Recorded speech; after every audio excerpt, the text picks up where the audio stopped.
What is happening, everyone? My name is Justin Woodward. I am one of the co-founders of the Mix and Black Voice in Gaming, as well as an advisor on the Humble Black Game Developer Fund. Welcome to another Black Voice in Gaming, where we are going to talk to some creative and talented Black game developers. It's been a minute. We are back. We're going to be doing more of these in 2024.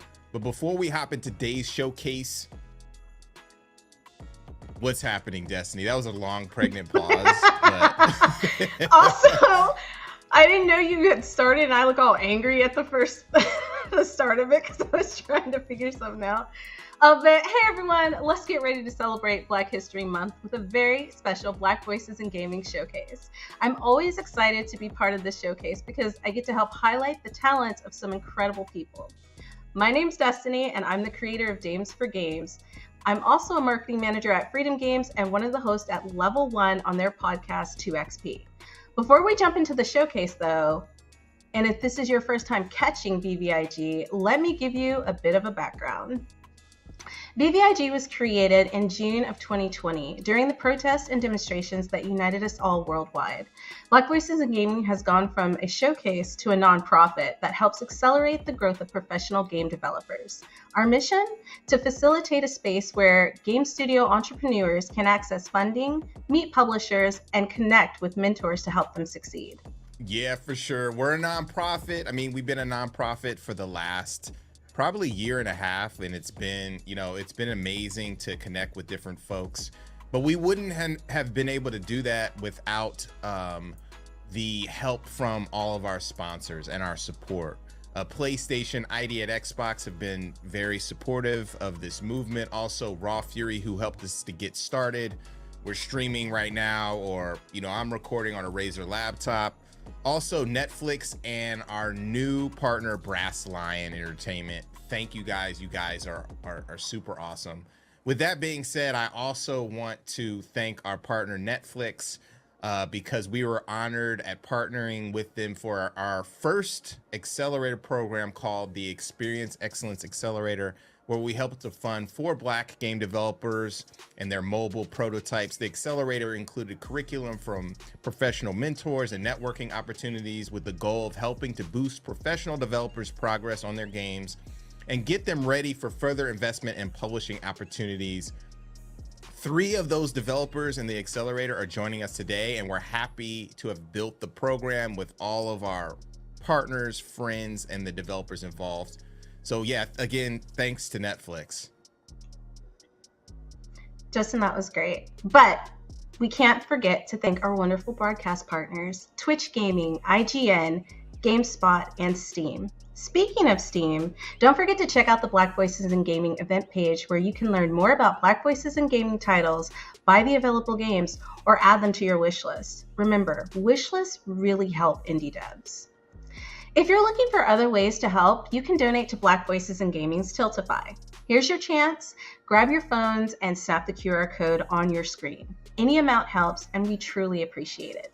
Also, don't forget to check out our merch, BVI shirts and hats and all kinds of goodies. And remember to follow BVIG on Twitter at BVI Gaming and Black Voices in Gaming on YouTube and Instagram. Now that we've shouted out all of our appreciation, it's time to get this show going. Yeah, we're gonna get cracking with our first. We have some amazing guests, by the way, Destiny, and I hope you're gonna have fun, because I know I'm excited. I know we're gonna have an amazing time. Our first guest is Salman Shuri from Gisinimo Games, amazing developer. We're gonna spark it off with a little trailer from one of his games, and then get into the interview. Boom.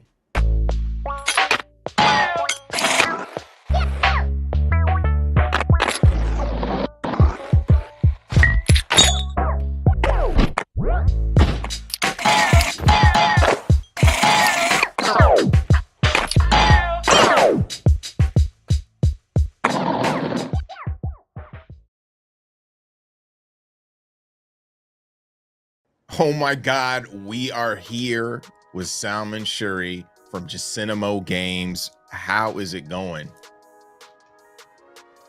Going all right. That's an extra delayed response. Come on. But it could always be slow better. thumbs up. That was good. They like crept up on the camera with the thumbs up. So tell us about you, Gisinimo Games, and also where are you at right now?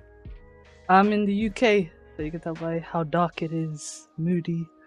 I wish I got some purple lights, then it could be all cyberpunk, cameras everywhere. Ooh. Yeah. Like, you got the nice turtleneck. It must be cold out in that piece.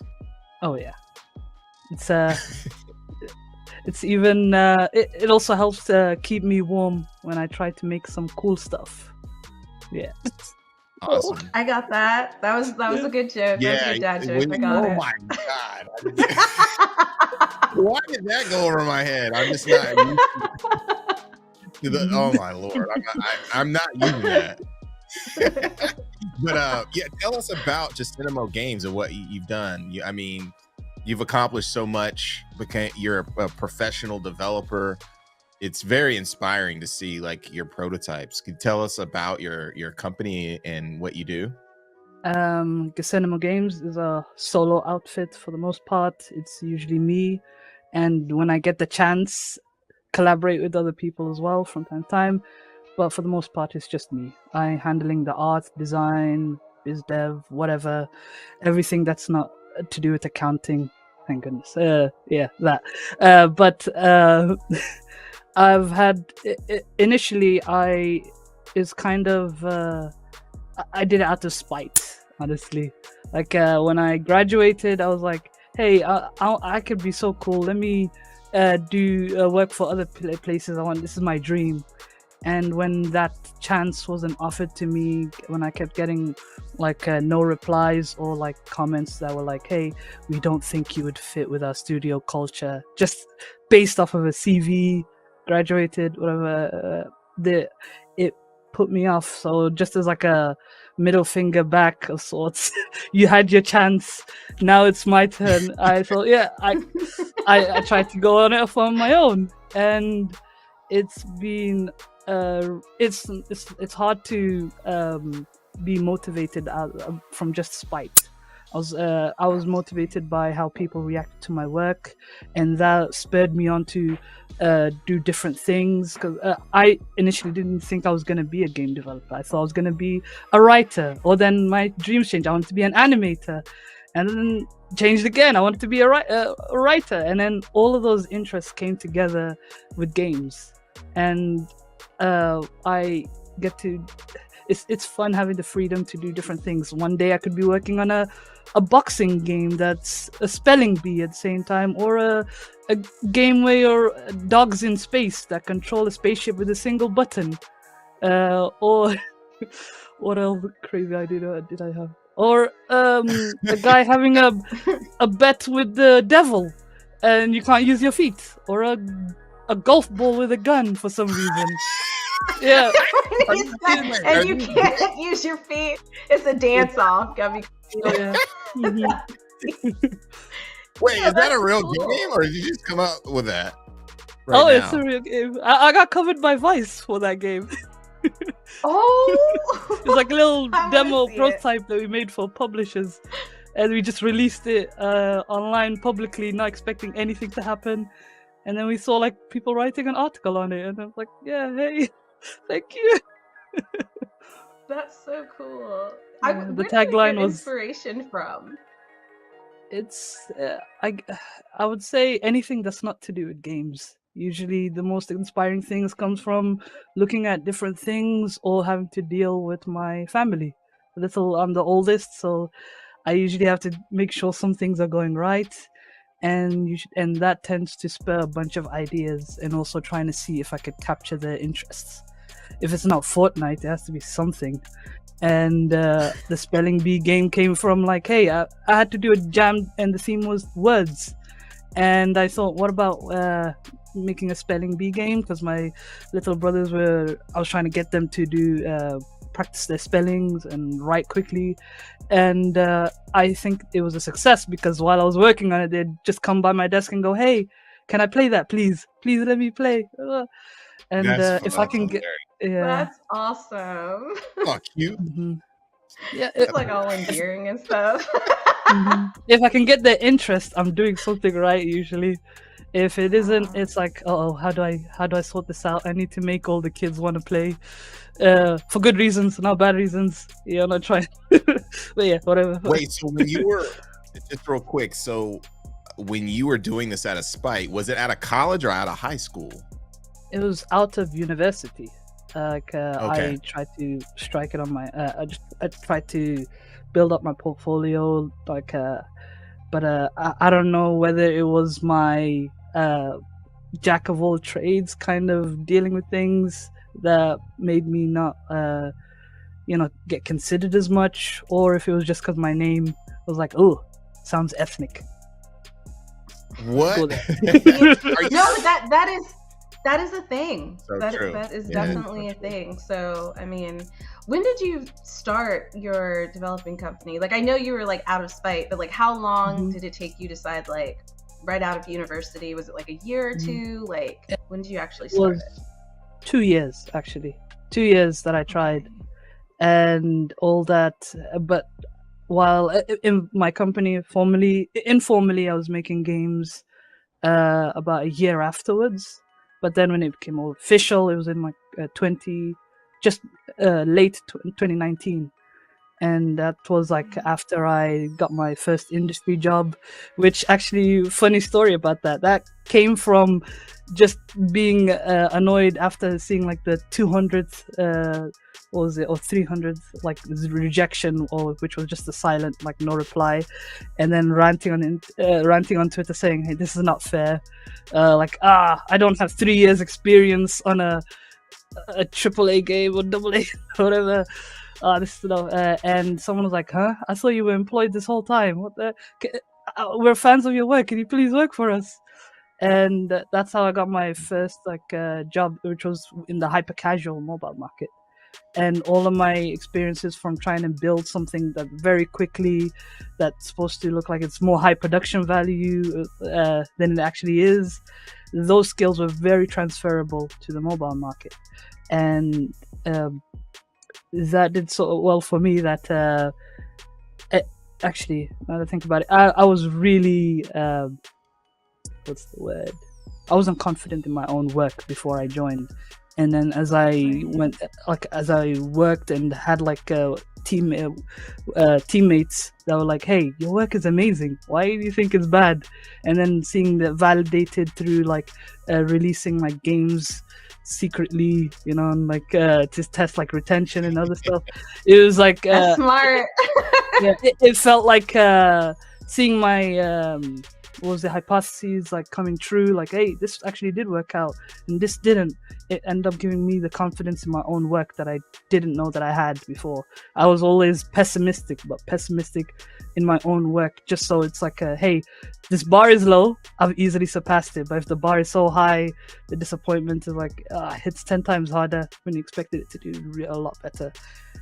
Maybe it was a way to protect my own self in a way, being prepared for failure, but without that failure, it's hard to succeed. So anyway, I've always I've always been told, hey, if you fail faster, you'll succeed faster.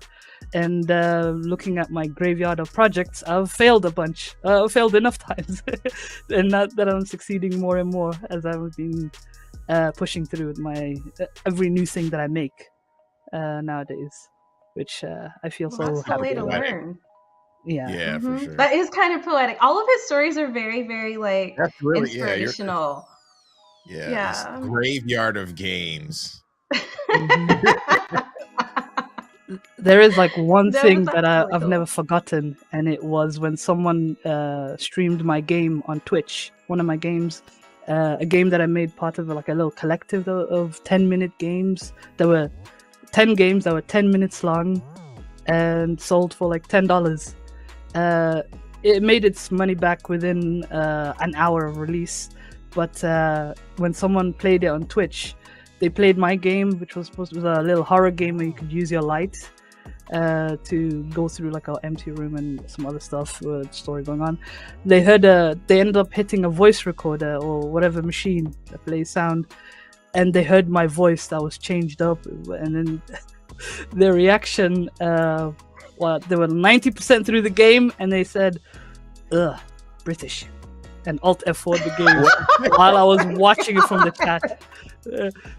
They weren't sorry. It hurt me, but it made me laugh even harder. That's so unnecessary. I was like, I understand. British? That is hilarious, yo. Can you talk about how you start, like you moved from, you were working with another company, you were making your own games, your own prototypes, and then you moved into becoming a professional developer, making your own money. How did that transition happen, and how did you kind of start working on that to maintain your own I don't know, livelihood, basically? I wish I could say that I earned a lot, but what saved me after I had left the job for multiple reasons. I end up getting like I was so close to like just giving up on doing game development as a whole. I was thinking, oh, maybe I'm not the right fit for the industry at all. And then I had someone message me saying, hey, why don't you do a talk? It might just be cool. It's just something. And I was like, yeah, heck, it's my last hurrah. Let me do it. And it was for the game developers of color.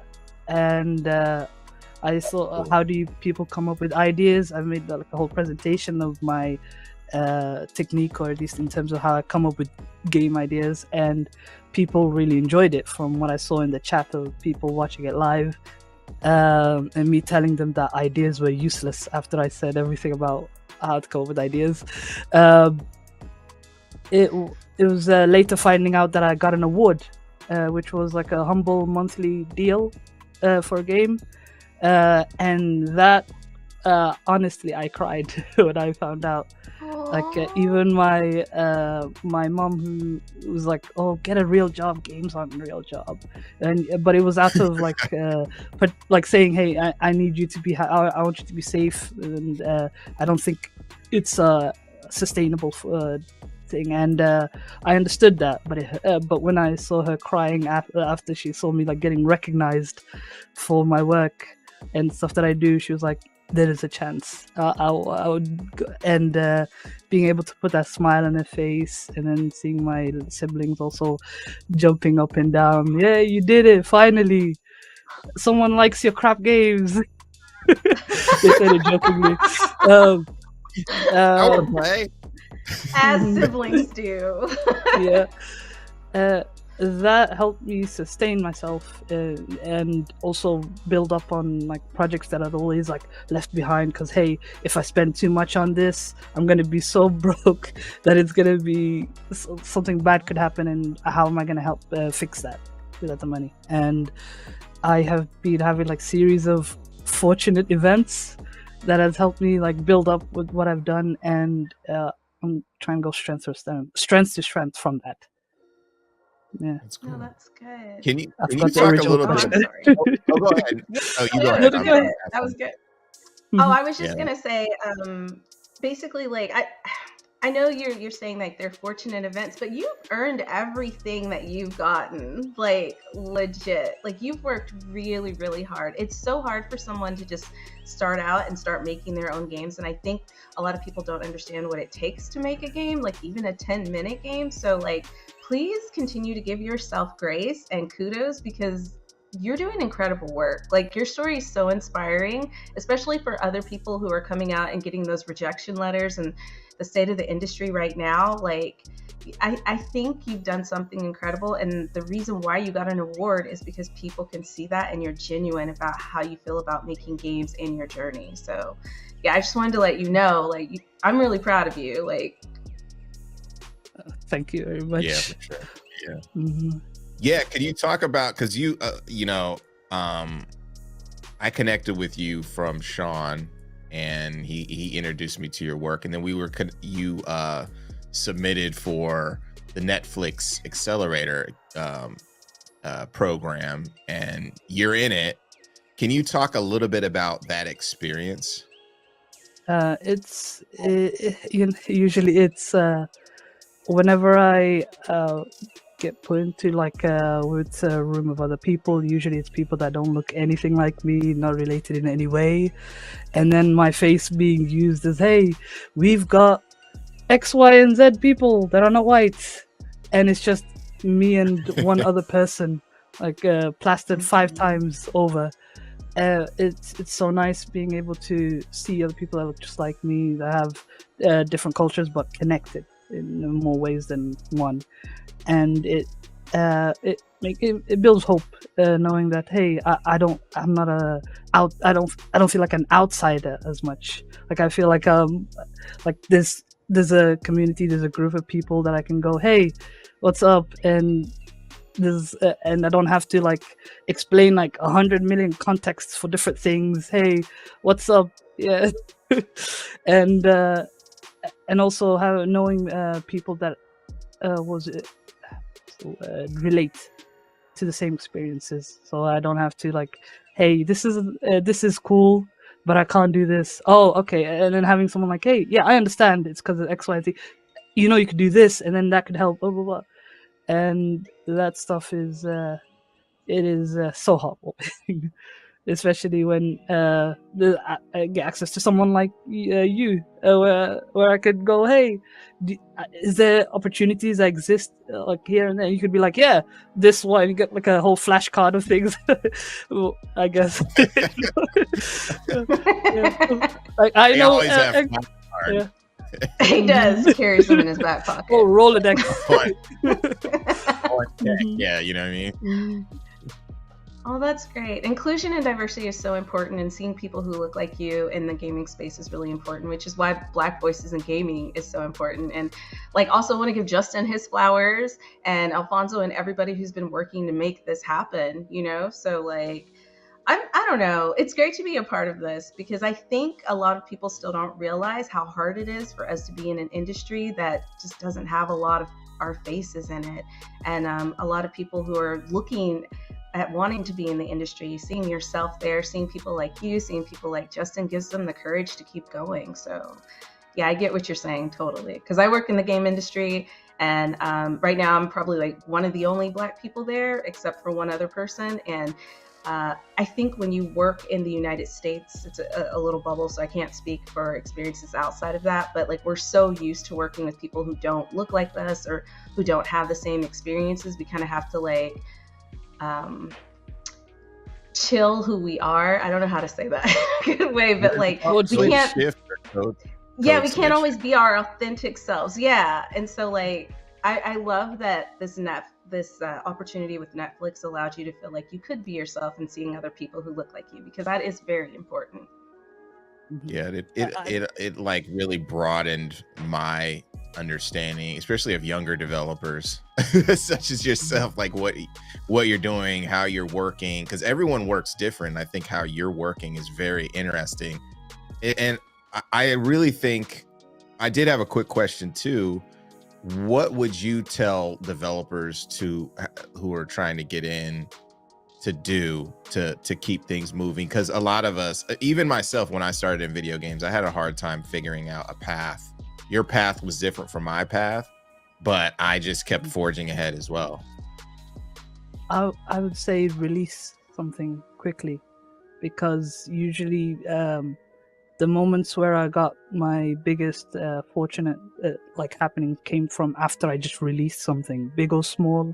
People ended up like I gave them something to remember me by, like something like, usually people say, hey, if you give people, usually don't remember the emotion, what they did, but they remember the emotions you gave them. And usually you get that from like experiencing a certain medium, and with us it's games, and that could leave something lasting in other people. That could then be like, hey, I remember this person, their game made me cry, or I heard a British voice. Yeah, that guy might be cool. But he's still British. Yeah. That's funny. Yeah. That's good advice. Just do it, basically. Yeah. I think, Justin, you gave that advice one time. You just gotta do it. You gotta push shit out. Like, You gotta push it out. Just make stuff and release it. So where could we first of all, what game are you working on for the accelerator, and then name a couple of the other games that you're working on, and where to find you? I know you're working on 1,000 games, but for the accelerator, I'm working on a physics-based. You're a snake that delivers mail to hard-to-reach places. That's also trying to pay rent because they're about to be evicted. And you can imagine all the snaky movements as you're trying to climb up to really hard-to-reach places, and trying to make sure that you deal with corporate shenanigans on the way around it as well. Yeah. I wish I could cool. say it better, but yeah. No, it's cool. No, it's good. We'll put some footage of it. And then, where can we find out more about your games? Where can we find your games, and also you on social?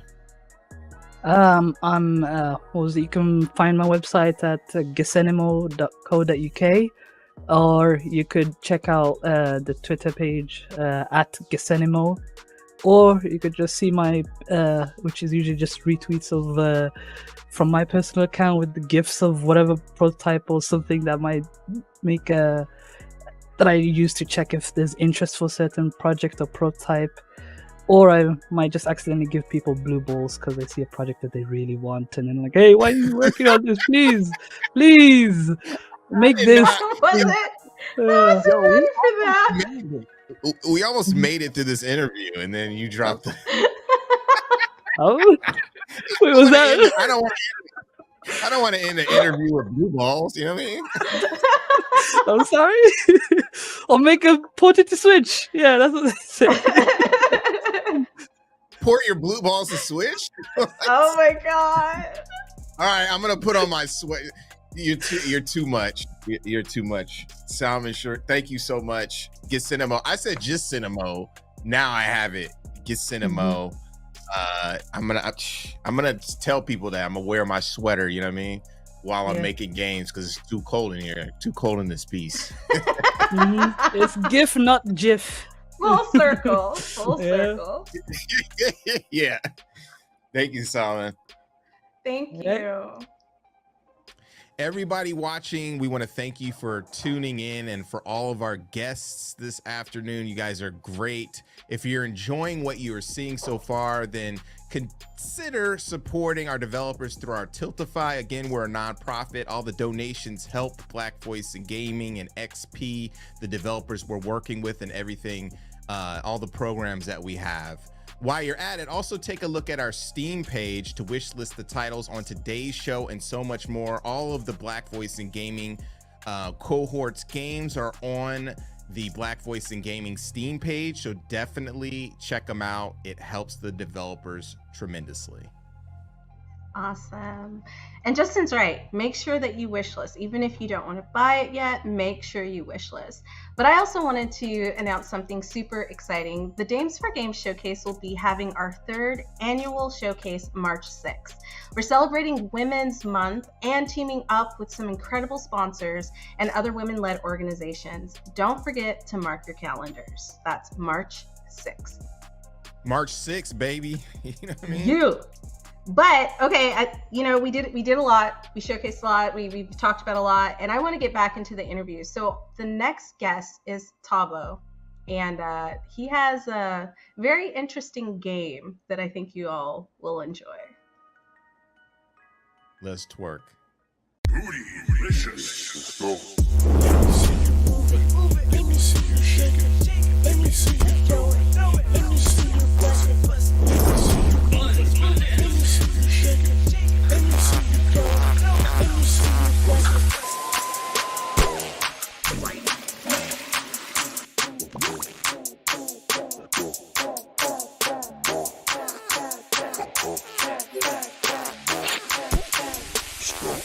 Let me see you move it. Let me see you shake it. Let me see. We are here with Space Salad Games, Tabo Solo. Did I say that correctly? I know I messed it up. I know I did. No, I think you did it right. Solo, right? T Solo. Let's just Solo. Yeah, but I like that. T Solo, yeah. Yeah. That's T Solo. busting freestyles. Dropping bars.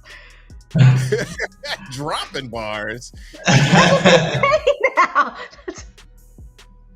It's spitting bars, you know what I mean? You don't just I thought it was dropping bars too. You can't say dropping bars? No, that sounds like something that's happening in the toilet, you know what I mean? Oh my god, no it doesn't. Anyway, let's move on because the last interview got a little bit crazy. But yeah, tell us about your team, Space Salad Games, kind of what's been going on. Okay, thank you so much, IC Jamin and Destiny, for having me tonight. Or I don't know what time it is for you guys, but it's late at night for us. So I'm Tabo Solo from Space Salad Studios, and we're based in Johannesburg, South Africa. I was telling the guys earlier, this is the hottest country right now. for obvious reasons. Yeah, a lot of good reasons. But yeah, hopefully we're the next hottest thing to come out of the country, the continent actually. So we are an independent gaming studio based in Johannesburg, South Africa. We are a multi-award winning gaming studio that specializes in gamification and turning social commentary into fun and educational games for the whole family. And we've been around since 2019 and going strong. That's dope. That's cool. Can you tell us about like how Hot Buns is an educational game for the whole I never thought you'd ask. Because you got yeah. Hot Buns. And yeah, I don't know. I let my kids play it. I don't have kids though, but I would let them if I had kids. I would definitely let them play. Just based Hot on the Buns. name alone. Just based on the name with the alone, Z you'd be like, too, yeah, you know what I mean? yeah, with the Z. Yeah. So I'm glad that you asked because we get asked that question a lot, eh? So what I usually do is to answer the question and ask, well, what's like the first thing that comes to mind when I ask you about what is the origins of twerking or what is twerking? Oh, just in twerking? Oh, you're asking us what twerking is? Yeah. You know, teaches you how to twerk. You know, we're also black. We need to pull someone else in here to ask that question. Wait, let me ask Destiny because I've asked you before. Let me ask Destiny. What's the first thing that comes to your mind when you think of twerking? Like, what's the You better not twerk, Destiny. I'm not. I think of like clubs, girls in clubs, Megan Thee Stallion, things like that. Yeah. No, scientifically, booty popping. the gyration of hips when The the gyration of your hip that makes the lowers muscles in and your the cheeks gluteus clap. maximus. You know what I mean? Yeah. The cheeks clap. That wasn't scientific. That's mad. When the gluteus minimus meet the gluteus maximus and the Produces the clapping clizap, you know what I motion. mean? Yeah. Yeah. This interview is next level, guys. Wow, thank you. I should have prepared better. But yeah, thank you for your answer, guys. And that's usually the thing that comes up. So what we decided to do was we actually were making this game from a game jam, and we were like, twerking. Like, what's the whole fuss? You know, why is it so popular? Why do people like twerking so much? And we did our history and we were asking ourselves, where does it come from? Where does it originate from? And we came up across a couple of articles that speaks about it. It originates from West Africa, and it's a cultural dance, you know, praise and worship dance that has been practiced for centuries, you know. And we were like, damn, this is like something that people are missing out on, you know, like because of Western culture and like how the twerking phenomenon is known for. People associated with that, you know, like they sexualize it, but this is actually like a spiritual dance, you know, like praise of worship, you know. It's you find in some countries they even perform it at like funerals to celebrate the deceased, you know, like even in like some parts of Africa, like in South Africa, we have the Tsonga people when they dance with the Shemelani. That's almost similar to twerking. It's the whole hip movement and the dancing, the gyrating, you know what I'm saying? And there's like different tribes that practice it. So we wanted to explain that side of twerking. That's why it's like based off of the origins of twerking to people when they play it. So how we've done it, our approach was to create a new world called Batopia, and we created like a whole civilization of Batopians. And in this world, it's like similar to our planet, so it's like a parallel universe. Just like how you rank high in society if you're like a doctor or lawyer. I don't know if that's still a thing now, but like that's how it is in Batopia. Like if you have a big butt and you can twerk, you rank high in society. And for the other guys that if you have a big butt, I'm not trying to be funny. I just want to make sure I heard you right. If you're the bigger the butt, the higher in society you are. Yeah, because you can twerk. You can, yeah. Okay. I'm just making. Yeah, because clear. Yeah, definitely. That's the way it is in the United States too. You know that, right? So like that's like the bigger Like the Hot butt, Girl the bigger. Summer. Yeah, you have the status if your butt is big. You out know here. what? You're actually right. That's why people are getting these like BBLs and these really dangerous BBLs, like yes. cosmetic surgeries because no, Cement butt injections and stuff. Anyway, that's crazy. keep going. Yeah. I'm sorry. But keep going. Sorry. Yeah. We have a hashtag of our own, Hot Bun Summer. You know that derives from that hashtag. But yeah, so you rank high in society because in Hot Buttopia it's highly revered. It's like a praise and worship. You like one of those people everyone looks up to, wants to be in society. And then just like in our world as well, there's outliers. That you can be like creative, you can be an athlete, you can be an artist or a game designer. So in Buttopia there's they call it the Booty Olympics that happen like every year, and this is where the normal butts can participate and rise up above and become something in their society and be respected and also earn money so that they can eventually get a BBL if that's something that they want. Wait, that's part of it? You can get a BBL in the game? Yeah, you can because you get money like coins, and then you can like dress up your character, get skins that that kind of This is wild. I'm trying not to laugh, but it's just like some of the concepts of it are really funny. But like oh my god. When is this game coming out? It's actually out right now. You can get it on Steam. And, Gotta get it. It's funny. Like the game's really cool. The characters are like actual, butts. So it's funny. It's very comical. We had watched hours and hours of twerk videos and studying the different butt types from like. Okay, I don't want to go into too much details, but no, that's cool. That's really cool. interesting. Like what you're saying about just twerking in general is different, right? Because it's not sexual. It's not like dropping it like crazy, right? Because when you said like having somebody twerking at your funeral, I would not.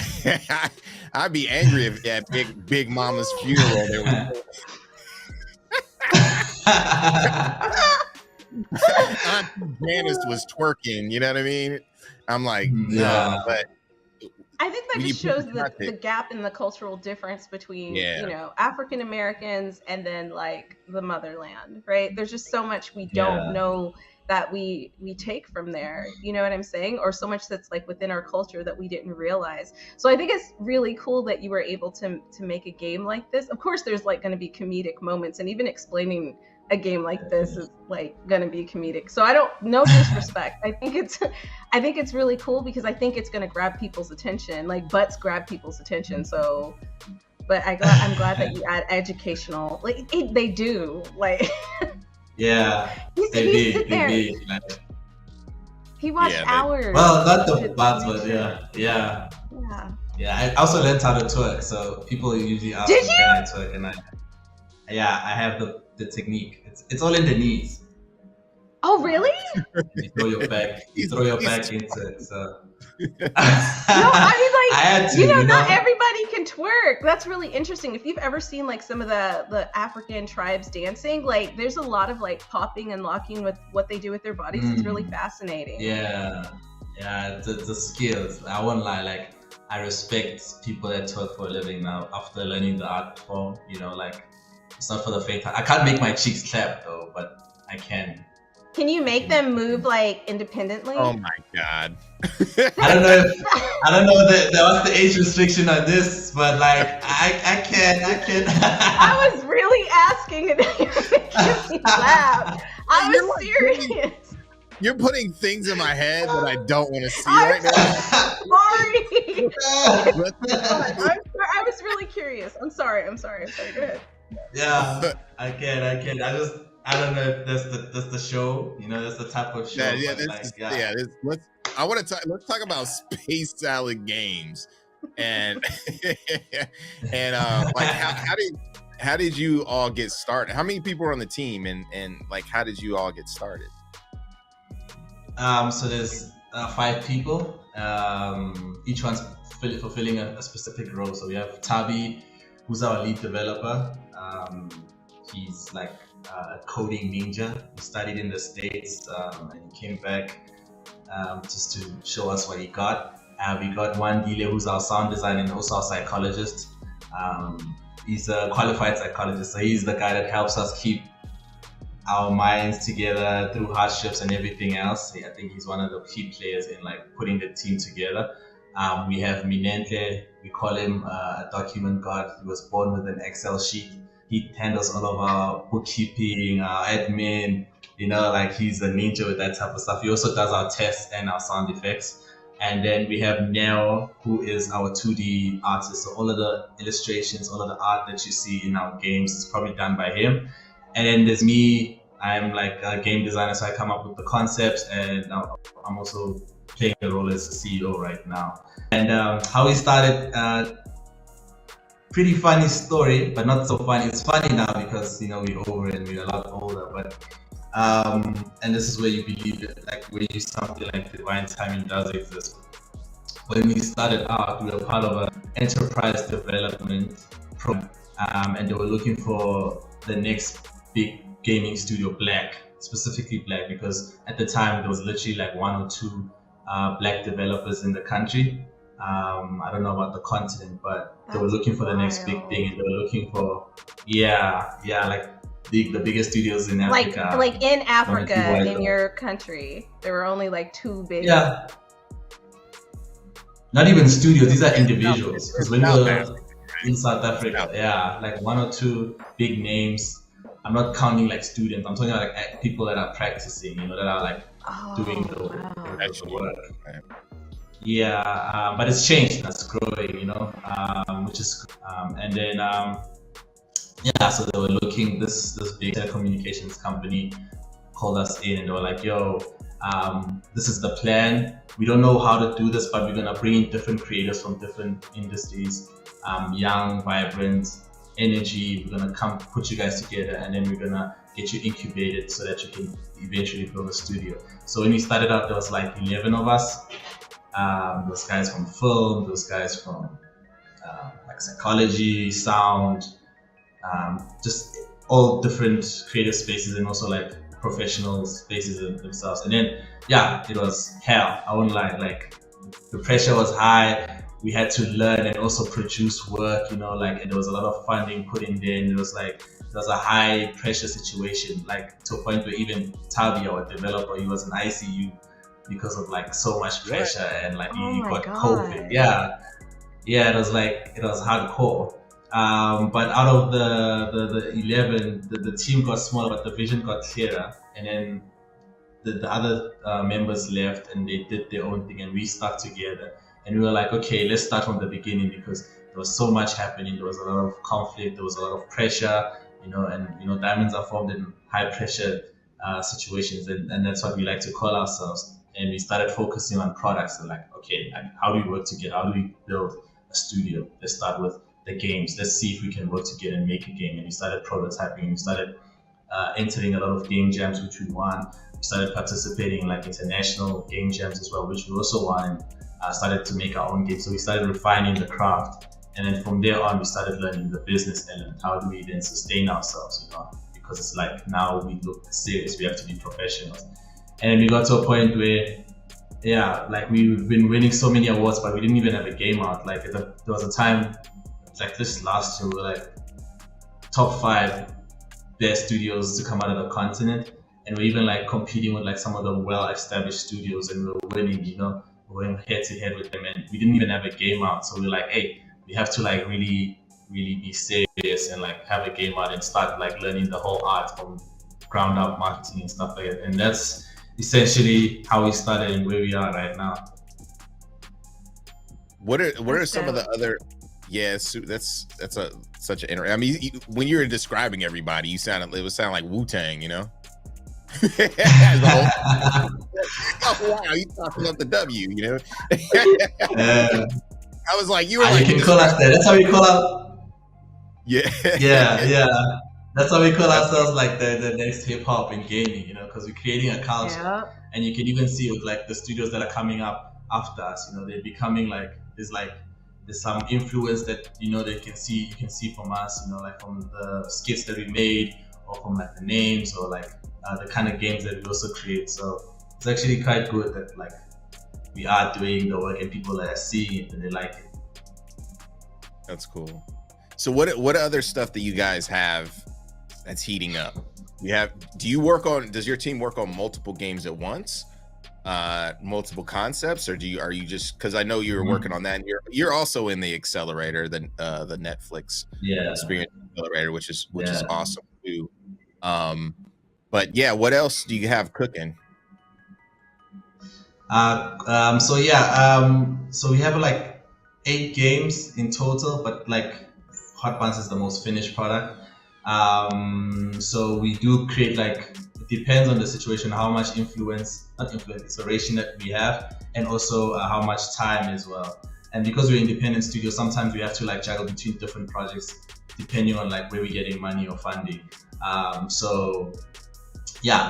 again, inspiration is always social issues, and we try to like turn them into like fun games. We always like say we want to take broccoli and put the cheese on.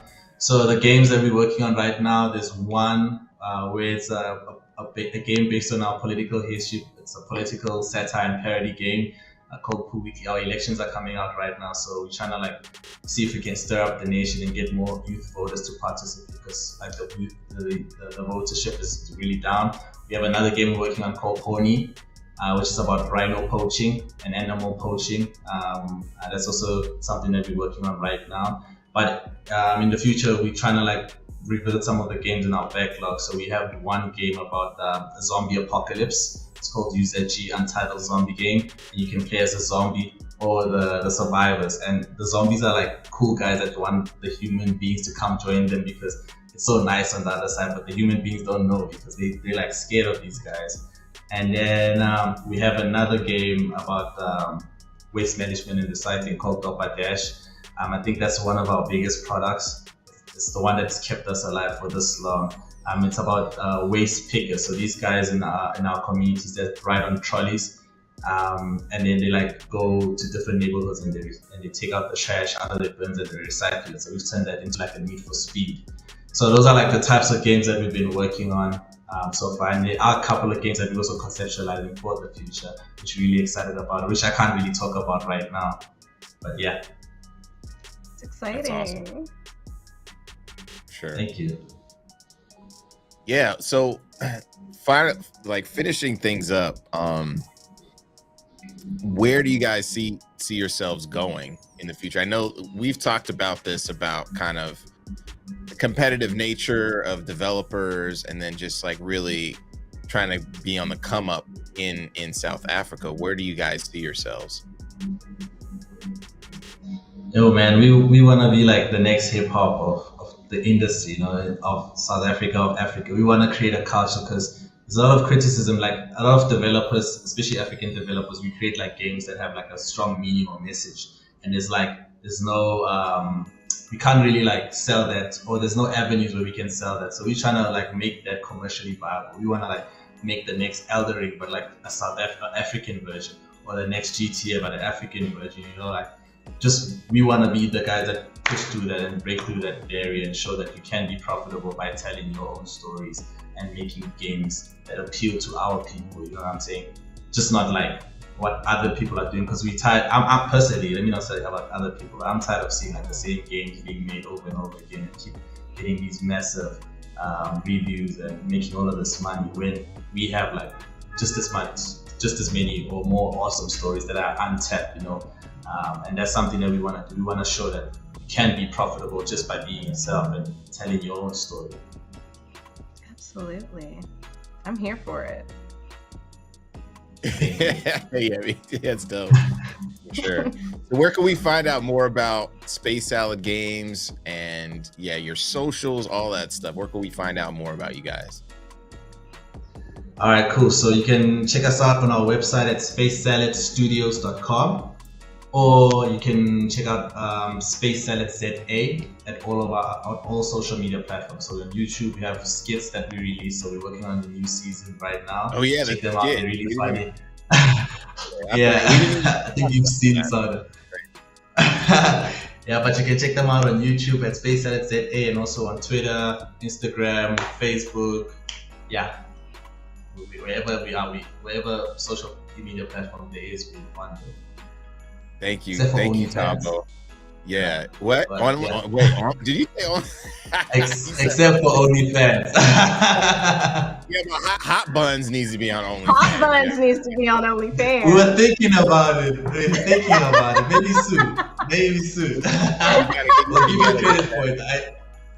You gotta upgrade your membership. You know what I'm saying? Like to get.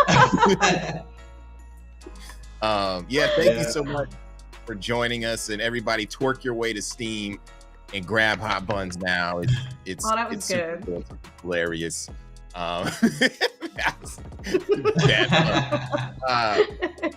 We'll see you later. Thank you so much. Pleasure meeting you. Thank you guys. That was an incredible interview. I had so much fun. And honestly, before we get into our next guest, we kind of want to show you guys some of the trailers from the past and some of the games that we've had on the show. Justin, are you excited? I know we've already seen these trailers before, but every time I see them, I get super excited. I do. What? Like the Why music do always you grabs me. You're questioning What's wrong with me. I just want to know. I just Come want on, to know of if you're course I'm excited. I was born excited, man. We came into this whole session just energy at the pumping. peak of, yeah, exactly. Like I'm pumped for all these new trailers. Yeah, we got new trailers. We got some old trailers. Also, we got to shout out, Steam and Valve for working with us on this. Wish list the games, but check the trailers out. Twerk it out.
Physics-based, isometric, Ronald Garden shooter.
Starlight on cruise control.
right, we are joined here with the amazing Ryan Huggins, weathered sweater.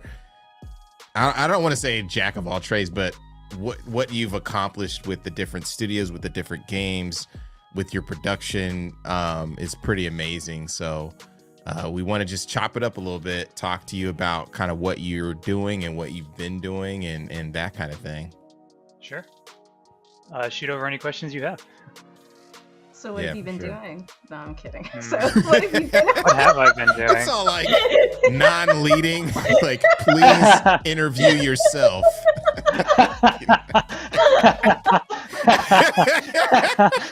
Destiny's camera just immediately turns off.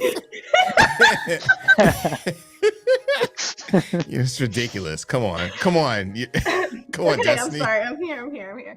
So can you tell us a little bit more about yourself, what you're doing in the industry, and kind of like what you're working on right now?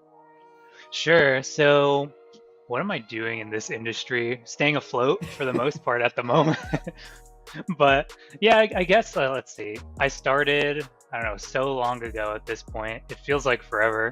But I started with like RPG Maker. It's amazing that games are still coming out with RPG Maker even now. A couple of great Black games are even coming through. But from there, I went to Game Maker, and then I switched over to Unity, unfortunately, in like 2013, 2014. I've mostly, from the beginning, I've been noticing this lately. I've been making games that are mostly about capitalism and about whether or not it's good or bad, or making statements about them. Like, if you go through basically any game that I've worked on, any story that I've written, it always boils down to something thematically relevant to capitalism. And I think tying that to the state of our industry right now is pretty relevant, with all of the layoffs and whatnot.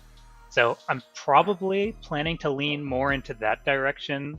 Like, I've been watching a lot of JRPG retrospectives lately, so that's something I'm looking into doing soon, something RPG adjacent, heavily storytelling. I'm also working on a survival, like turn-based survival game at the moment, unannounced. And recently I just released Skater Gator 3D on a PC and Xbox, and that game is surprisingly about a skateboarding gator taking the fight to capitalists. I was like, what? No, okay. wait, he's taking the fight to cap. I didn't even know the game is really fun, so everybody has to check it out. I didn't know that was the backstory. Yeah, it's like, I made a simple 3D platformer with my team, and we're like, oh, well, what's the story? And so the story is basically, robot capitalists have taken over the swamp and are like dumping oil and other like pollutants into the swamp. And so Grenjamin, the main character, is basically taking the fight to them. So this is a sequel. In the previous game, he like grinds the pipes through like the sewers and whatnot to get to the mayor, and basically is like tells the mayor to stop doing this. Like, super simplified. The game is very simple. And in this following game, they start doing it again like 20 years after they have basically they've come up with like an agreement, and so now they're like breaching the agreement. And so Grenjamin's son, Grenjamin Jr., picks up the mantle and brings the fight to basically a factory, the actual factory where things are taking place there. So yeah, the stories tend to be about like revolution, light revolution, or like actually doing something instead of just hoping that politics is going to fix everything, because it really won't. You actually have to take action. So I've been finding that unintentionally almost every story I write happens to be about this stuff. That's really Like, so interesting. the first studio that you found, Daddy's Quest, right? Dad Quest, yeah. Also, Dad Quest. Did that have?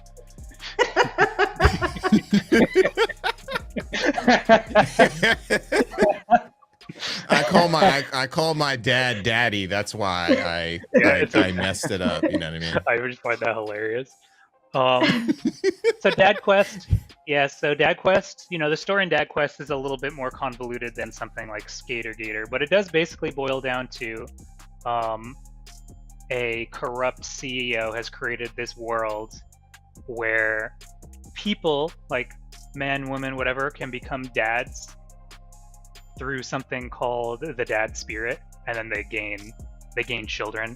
And you know, the story is pretty convoluted. It's a comedy, so there's like a lot of like weird stuff going on in that game. But yeah, it does boil down to a world ruined by capitalism, if you really look at it. And then prior to that, I didn't directly work on this game. I was more of a producer, but we made Diaries of a Spaceport Janitor, which is a game where you play as a spaceport janitor and you basically pick up trash and like for the whole game, and that's it. You like go around, pick up trash, engage with this spaceport, ultimately engaging with people who I guess can have who just pass through while you're kind of stuck here, like not really a protagonist or anything. Honestly, the only game that we've maybe made that isn't explicitly about stuff like this is maybe Paparazzi, but even if you look into the stories there and like the quests and stuff that you take on, there's definitely a lot of left-leaning narratives. I was about to ask that, but then it kind of has that whole Kardashian, I don't know, that whole theme about running after stars, but instead exactly, right? That whole yeah. There's a funny story about that where like, because I'm not lead dev on that game either, but I was like a UI implementer, and obviously I'm a co-creative director over at Sunday Month. But we did have a big discussion about whether or not we wanted to add, for lack of a better word, like, I guess, some really deep meaning to the story of Paparazzi. You know, it was coming out around the pandemic era, and the studio at the time was going through a lot of questions about like, what do we want to say? Like, what is it as a studio? What do we want to say with the works that we're making, like collectively? And there was a point when we were asking ourselves if we were going to, in the story, juxtapose paparazzi, I guess as a career to like war photography, and see if we could draw some like really interesting comparisons to like different types of photography from different types of eras. We ultimately decided that we wanted to keep things a little more lighthearted, but there was I like wrote a story where like your grandfather was a war photographer and you are like this dog paparazzi, and like trying to draw comparisons to like what is value in art, and like is my job valuable to the world versus like the work that my grandfather did. Because you know, there's so many narratives about like things that were done like years ago always have like more value than things that are happening now. Like things are trending towards more vapidness, and we were gonna kind of analyze that. It seemed like at the time, given COVID and whatnot, it could have been pretty heavy, so we decided not to lean in that direction. But there's like little pockets of those types of stories being told through the characters, like specifically in Paparazzi. But you can see that we probably chose the right direction for Pup with like our like 98% positive reviews. People just being like, God, yes, a game where I can just take photos of dogs. And then instead of like, you know, flashing back to like war photography World War imagery. II, yeah. Yes. Yeah. People needed to be uplifted during that time for sure. So But that's the kind of stuff that I find myself drawn to lately and have always been, but sometimes. Yeah, I was gonna ask, like, have you always been drawn to those kind of stories and that narrative? Like, when you decided to get into game design, was that something that you really wanted to use the platform for, is to tell these kinds of stories and like focus on these topics? I think, first off, you know how like when you're like a 14-year-old and like the first philosophical idea that you think of is like the craziest thing in the world, and like you're kind of probing, and you think that these ideas are incredible. So like one of the first stories I wrote, and this is like a deep pull, very awkward, but I was raised not like super religious. I'm not religious now, but I remember tying morality to religion like around 12 through 14. And I know a lot of people still kind of do. But I wrote a story, I was playing Halo, and I think Halo inspired me to write a story about a world where like, what if the aliens showed up? And again, I was young, not a great writer, but the aliens show up and they're like, bro, I'm God. And the idea here was that by interfacing with like a non-metaphysical God, like realizing that God is like in the material realm and like a real thing, would sort of challenge the religions of the time to ask themselves like, what have we been looking towards? So basically, religion in some pockets of the world like just disappears, and like the world diverts to like Darwinism was my approach back. back I think back that's then. actually a thing with like the Anunnaki and that like a bunch Oh. of that philosophical stuff. And yeah, that's a whole nother story. But anyways, I get what you're saying. Like, that would be wild. Wait, what's I would actually Anunnaki? the Anunnaki are supposedly the beings that created humans. Like, Oh.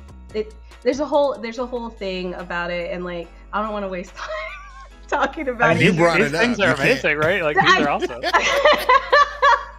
Well, Tossing it on Anunnaki. Just tossing it out there, being like, "Oh, actually, no, never mind."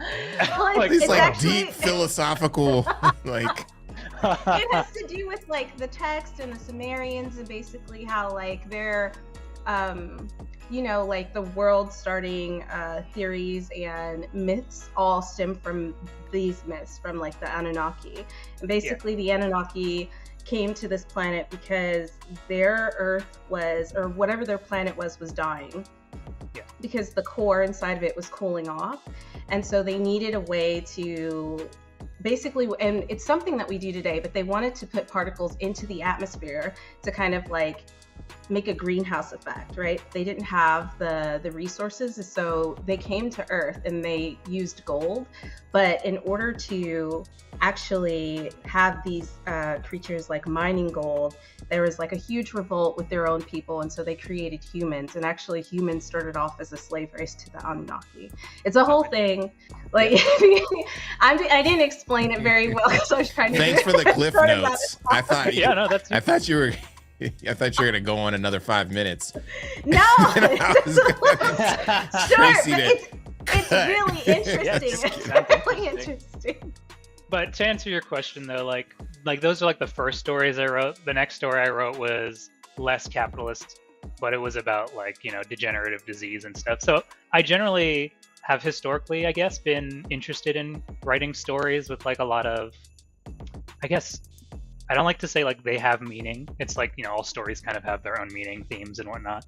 But I've always been drawn to things that are very worldly and like, I guess, political. But I don't like telling those stories in a like very political way, right? Like I look at like Game of Thrones and stuff, and like these are like very political stories, like about governments and people and rulers and stuff. But I don't generally like telling stories that way. But I like the themes of my stories to be very political and like relevant to the time. That's really interesting. Even- I mean, Even Skater Gator. yeah, I didn't know that one. I thought it was like Very extra lighthearted, environmentalist, but though, now I'm right? Yeah, like, exactly. I'm sad. But I think that's the thing. Pollution's Like, destroying us. Yeah. Yeah, it is. I just like it when people can like. I do like it when people can like look at your game and be like, okay, maybe if I dig deeper, I find these things. But I don't necessarily want to like beat people over the head with it. Though, Well, no, Yeah, you're for like sure. skateboarding while you're finding these things out, so it's kind of cool. But as soon as Yeah. Do you know the mention game? that, Go ahead. Oh. Sorry, Justin. I was gonna say, do you know the game Awesome Possum? no, not off the top of my head. Now let me explain it to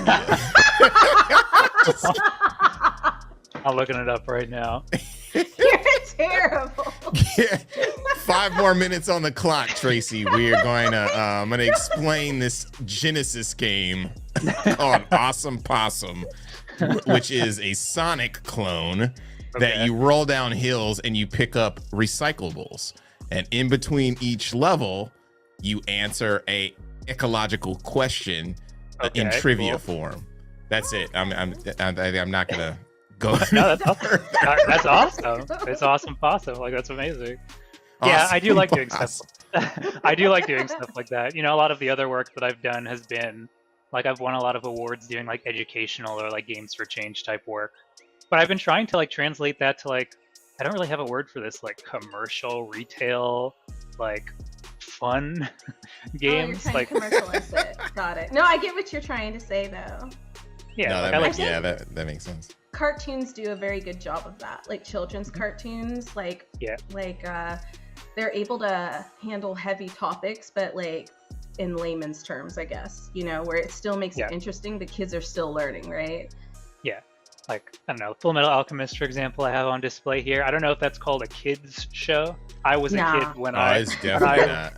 I was a kid in Trinidad, like visiting Trinidad when I went to the like what are they called, internet cafes, because there was no internet where I was staying, and I like burned some Full Metal Alchemist CDs? episodes. And I was like, I think like 12 or 13. And then I went home into a dark room and watched like the first half of Full Metal Alchemist, and it changed me. That's a dark anime. Yeah, no. Yeah. my I was. favorite. I think we were in college. That was like AI times. You remember that? Was it Destiny? AI times? Yeah. Yeah, I do remember like how dark it was. Like he Wolf's tried to Rain and do like some all that and stuff. His but mom died. yeah. and he lost the body. That of his was brother. the what was it? The Chimera episode. It was the girl and the dog. Nina? That one. Yeah. That one Nina. messed me up. It was I dark. like, wow. It was dark. So Yeah. I think my canon, that and Supernatural, which is less dark, but it's still it's Supernatural. Those are like my big canons, and I pull a lot from both of them. Very different camp, plus like really dark theming and presented in like a really, I don't know, child friendly, maybe like young adult friendly way. It's kind of the way I've been approaching things. What do you That like? makes sense. Yeah, for sure. So you've been doing this, like your studio was working on other external projects, and you were also working on your own independent projects. Yeah. Things have been very different in the industry the last year. In the last 3 months, it's been very crazy, turbulent. What is your take? Because you have these through lines of capitalism and that type of thing. What is your take on what is happening in the industry? Well, I would definitely say a big through line is just aggressive overinvestment in things. Like, I think we can all see, like, we're just spending a lot of money. I struggle. Like, I know that there's people making these decisions, right? And so they're in rooms, they're talking to each other. Some of them are here just for the money, some of here like actually trying to make good change.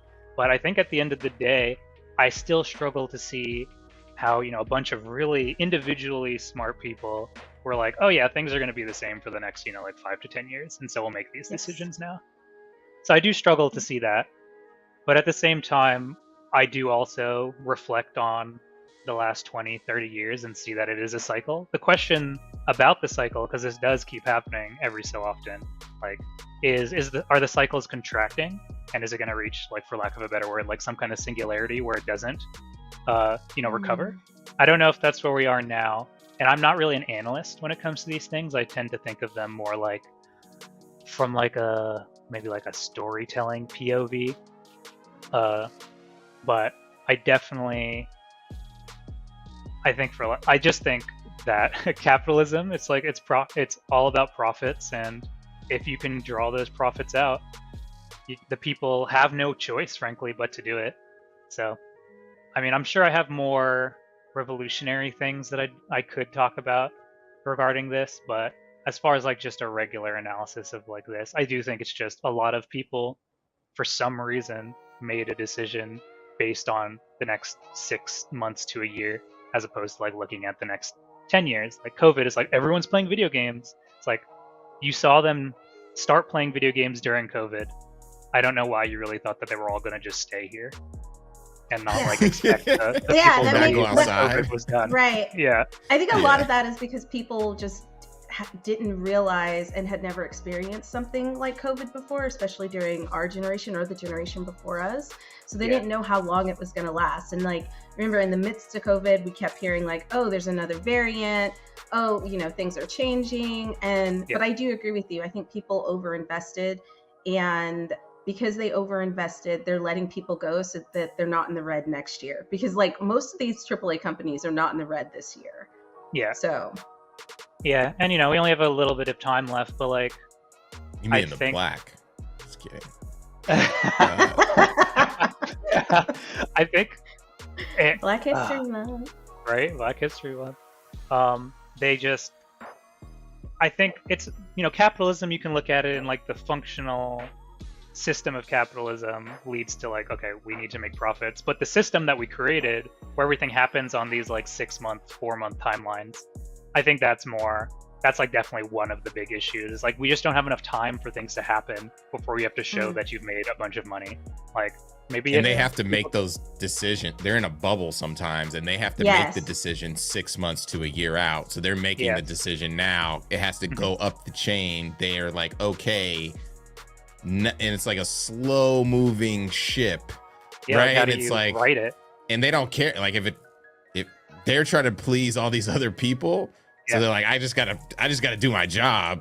You know what I mean? And then boom, and it's rough. Shit because happens, we're not going to be able like to completely change the system immediately. So I like, in my stories I'm like, okay, revolution, blah blah blah, and in real life I'd like to see those things happen as well.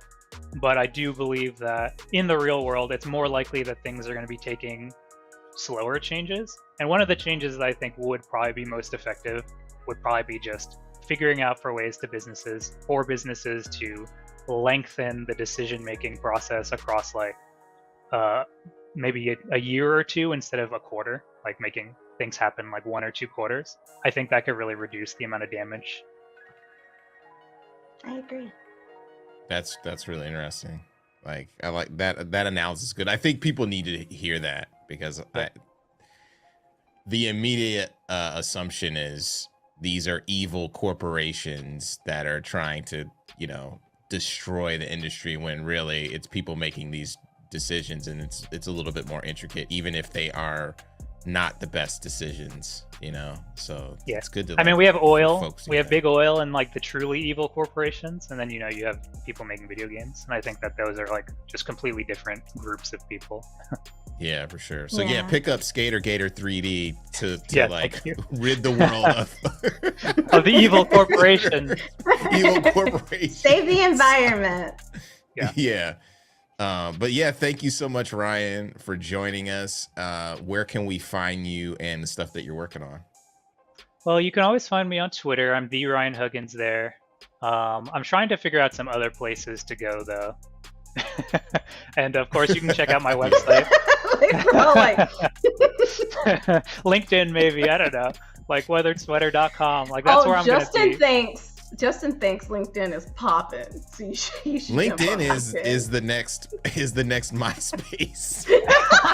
I literally was on LinkedIn earlier, and I was like watching like a video about like physics, and I'm like, bro, I'm on LinkedIn. Like, why am I watching LinkedIn physics images? LinkedIn is popping. I'm like, I'm seeing executives' dogs running around. Like, I'm like, what is going on? It is like literally that. It is Instagram right now. That's what LinkedIn to me feels like. Long form Twitter posts. Long form. You know what I mean? Instagram. It's like what Facebook kind of used to be. But anyway, it is though. For real. For sure. Okay. Well, but on that note. Okay. On that note. Thanks, Ryan. No problem. All right. Nice meeting you. Those were some dope games from our cohort, and it was great to connect with all these developers. If you missed any of the games from this event, make sure to check out our website at blackvoicinggaming.org. Also on Twitter /X BVI Gaming, everywhere else Black Voice and Gaming. Go to our website to purchase merch. All of the proceeds there go to the developers that we're working with, as well as operations. Also, check out the Tiltify. Here's the QR code. Snap it, donate, helps us out, helps the devs out so much. And then let's get on to some more interviews.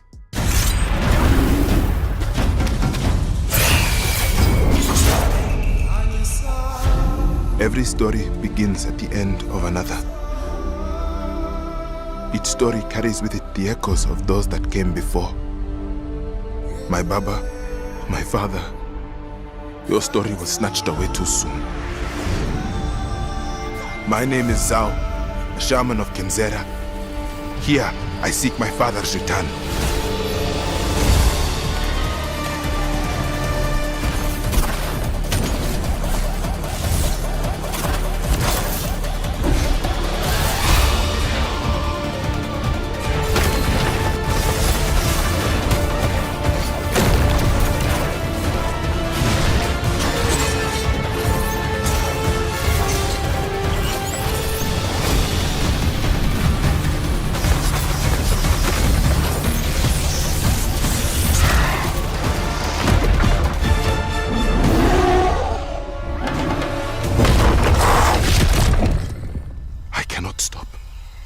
will not stop.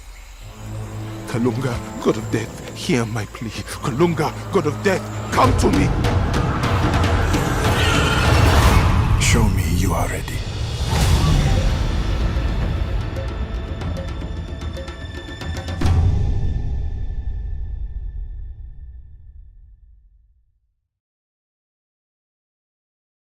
We are back, and we are with Abubakar, and you're gonna have to pronounce your name because you know I always mess it up. And we're with the homie Sean Alexander Allen, who you know we've been rolling together for years. One of the leaders in Black Voices in Gaming, and you know he reached out, and it's like we have some amazing guests because we've been collaborating and trying to figure this thing out. So. It's awesome to have you here. Oh, thank you. It's cool being here, man. Like it's one of those ones where again, I think as I said, like I'm learning a lot about sort of the black community within games, and it's nice to feel welcomed, man. I don't see enough people who look like me in this industry, and to actually be, you know, surrounded by, you know, actual gamers who look like me is a good thing, you know. That's cool. Like when we saw the announcement on the Video Game Awards, there was two that really stood out, and it was your game and the Blade to me. And the Blade, like when I saw the Blade like intro, I was like, oh shit, we're in here, you know what I mean? And I was like dazzled. I was like, dude, your game looks so sick.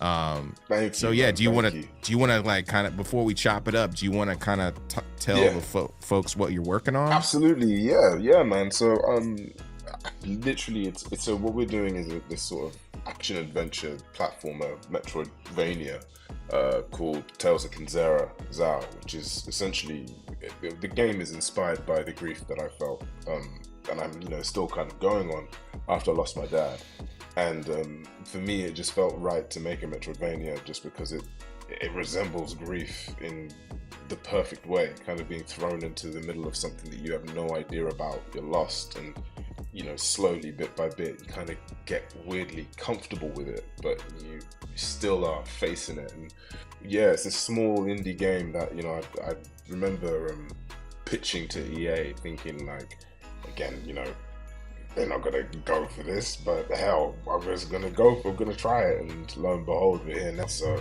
yeah, it's been a journey, man. Yeah, and I mean, like really before this, because I remember you were doing your studio, but you were also in a show at the same time when you were starting all that. Great show, yeah. Raised by Wolves. Wait, what show? Yeah, Raised by Wolves. So okay. Oh, what? Yeah, man. Yeah. Oh my god. I feel like such an idiot. Oh my god. I love that show. That show is sick. Yeah. Like that's okay. Doop a doop boop boop. Ridley Scott. Okay, that's oh my god. Yeah. It totally makes sense. Yeah, Sean's man. like, you can't laugh at me, bro. Like you gotta I swear I kept saying, bro, he's on the show, and I think it's really interesting. You didn't like, say this. Yo, you got, you know what I mean? You got a different haircut. You know what I mean? What? But I'm like, yeah. So I was just, yeah. So I was just curious, like, what was the impetus for moving from TV to games? Because I just thought that was games. Like, I mean. No, it's a valid question in regards to like that. I think, I've always said this. I've always been a gamer, man. Like games have been with me since day dot. Kind of much like Ben Starr. Like we both hid the idea that we liked games. Like we didn't want anyone to know because it wasn't, especially being black.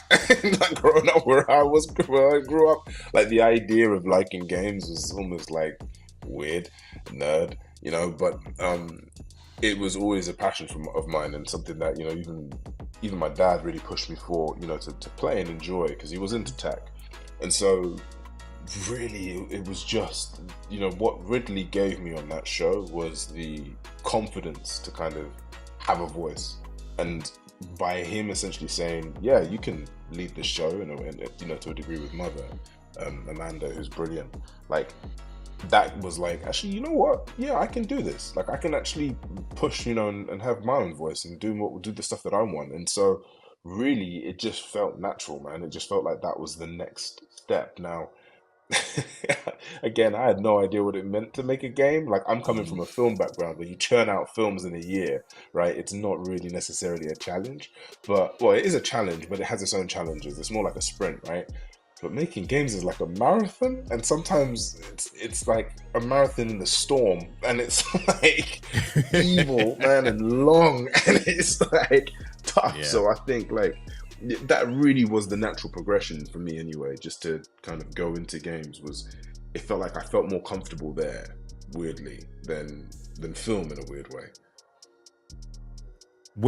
So how did you build your team? I'm just curious.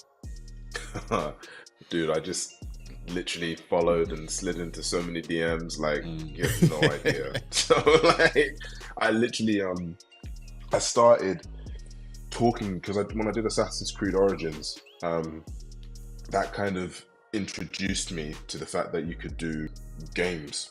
You know, you can make games, you can have a career in games. And so for me, it was all about essentially talking to these people and being like, yo, how do you do this? How do you get into games? How do you make games? What team do you need? And they would introduce me to so and so and so and so, and I would essentially, you know, get talking and get chatting. And yeah, the amount of like DMs and messages from ArtStation and all this sort of stuff. Like, I had the idea, I had the pitch, this world that I wanted to create that was, you know, very Afrocentric and, you know, inspired and driven by grief. So I literally led in with that, you know, and I wasn't like all about like NDAs or whatever. I was like, no, this is what I want to this is what I want to build. Are you in it? Because I realized that, again, you know, me sliding into someone's DMs, first people are going to think I'm like a fake, you know, account being like, hey, I'm an actor who wants to start a studio. Like, you never hear that shit. And then so it's like the idea of being, you know, for me, it was all about essentially hooking them into the vision and the idea of what I wanted to create.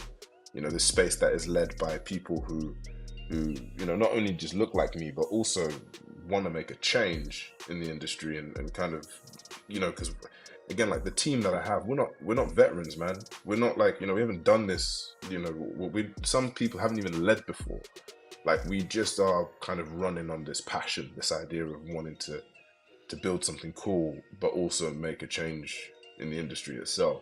You know, good leadership, good ways of going about it, good practices, good policies, all that kind of vibe. So yeah, man, that's how the team was built. It was very ragtag, you know, and I'll be honest, now that we're so deep with EA, I can say it, like, a lot of the time I didn't know what I was chatting about. So like, it was kind of good to be here now in a position where, you know, they really helped guide us and shape us and you know, made sure that we were doing the right things, but at the same time they kept us being us and kept us doing what we wanted, you know. That's awesome. Yeah. I feel like we no, like, I mean, the thing is that's the through line actually, is because that is game dev, and it's like you need people to give you a shot, because the people who started games didn't know what they were doing either, like, you know, back in the 70s, 80s, and that's actually but like nowadays it's harder to be someone who, like, I have a great idea and the ability, you know, like executing on it, which you're clearly doing, because that demo is, you know, a lot of teams don't even get to that point, and the demo is at a place where you're playing through it, and then when you're like, oh, well, I've been doing this thing for a little bit, it does the perfect thing where it's like, oh, here's this new upgrade for your mask, you're freezing waterfalls, all of a sudden you're doing, you're like, your spikes are introduced. Like, I'm watching it and I'm like, yeah, this is like game design 101, but through like a very, and it's how you make a good game, like, is by paying attention to like things that, I guess, walk you through the experience. And I felt very safe walking through an experience that had a story that was being told to me. And, you know, again, like, I feel like a lot of people, they say, we're gonna go throw all that out. So you did a great job of, thank you, man. Thank you. Like being like, I want to tell the story, and we're doing it through a way that game players will understand, and I think Yeah. very successful at that. How And did you I think it start is. the It's just design? about respecting the medium. Well, no, that's it, right? I think it, as you say, like I think it was integral to listen to the medium that we were working in. You know, the fact that it is a game, and I think it's all about respecting it in the same way that, you know, I think a lot of the time, I think it's much easier, or you see it a lot more in games than you do in any other medium, where you can really tell if you don't respect the medium. Like, for example, I've played games where I felt like this should have just been a film. I don't know why I'm playing it, because there's no engagement here. I'm literally just watching cinematic upon cinematic upon cinematic and having no idea what's happening here. So You got but to then I've name also names. played, you know, I can't say it, bro. No, I'm just starting, man. We can't name names. We can't name Let me have names. more We life don't in have- this industry.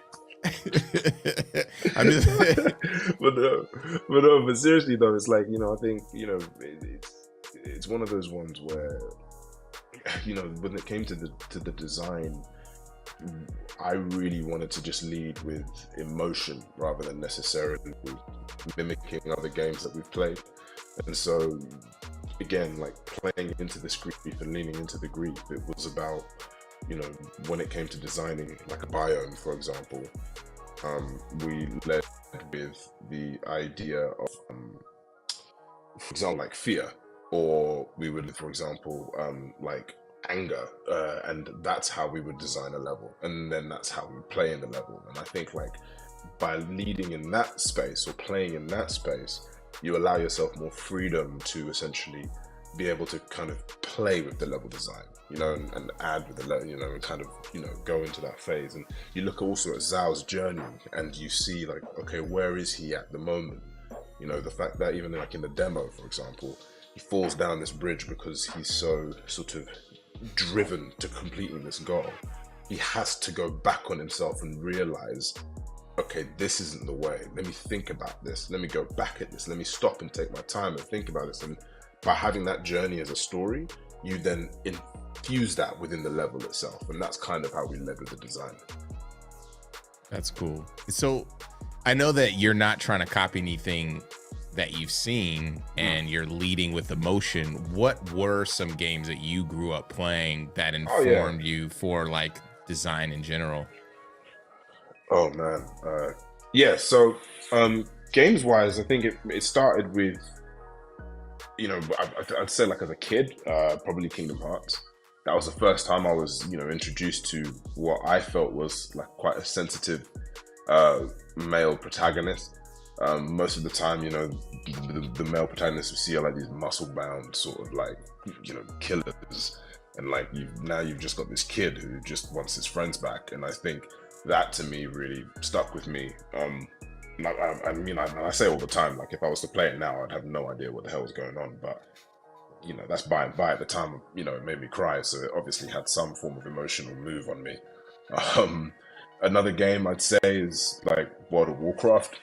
You know, that game was able to sort of just capture this sense of escapism that really, you know, the world was so rich, and you know, it got me so obsessed with Warcraft as a whole, which was really cool.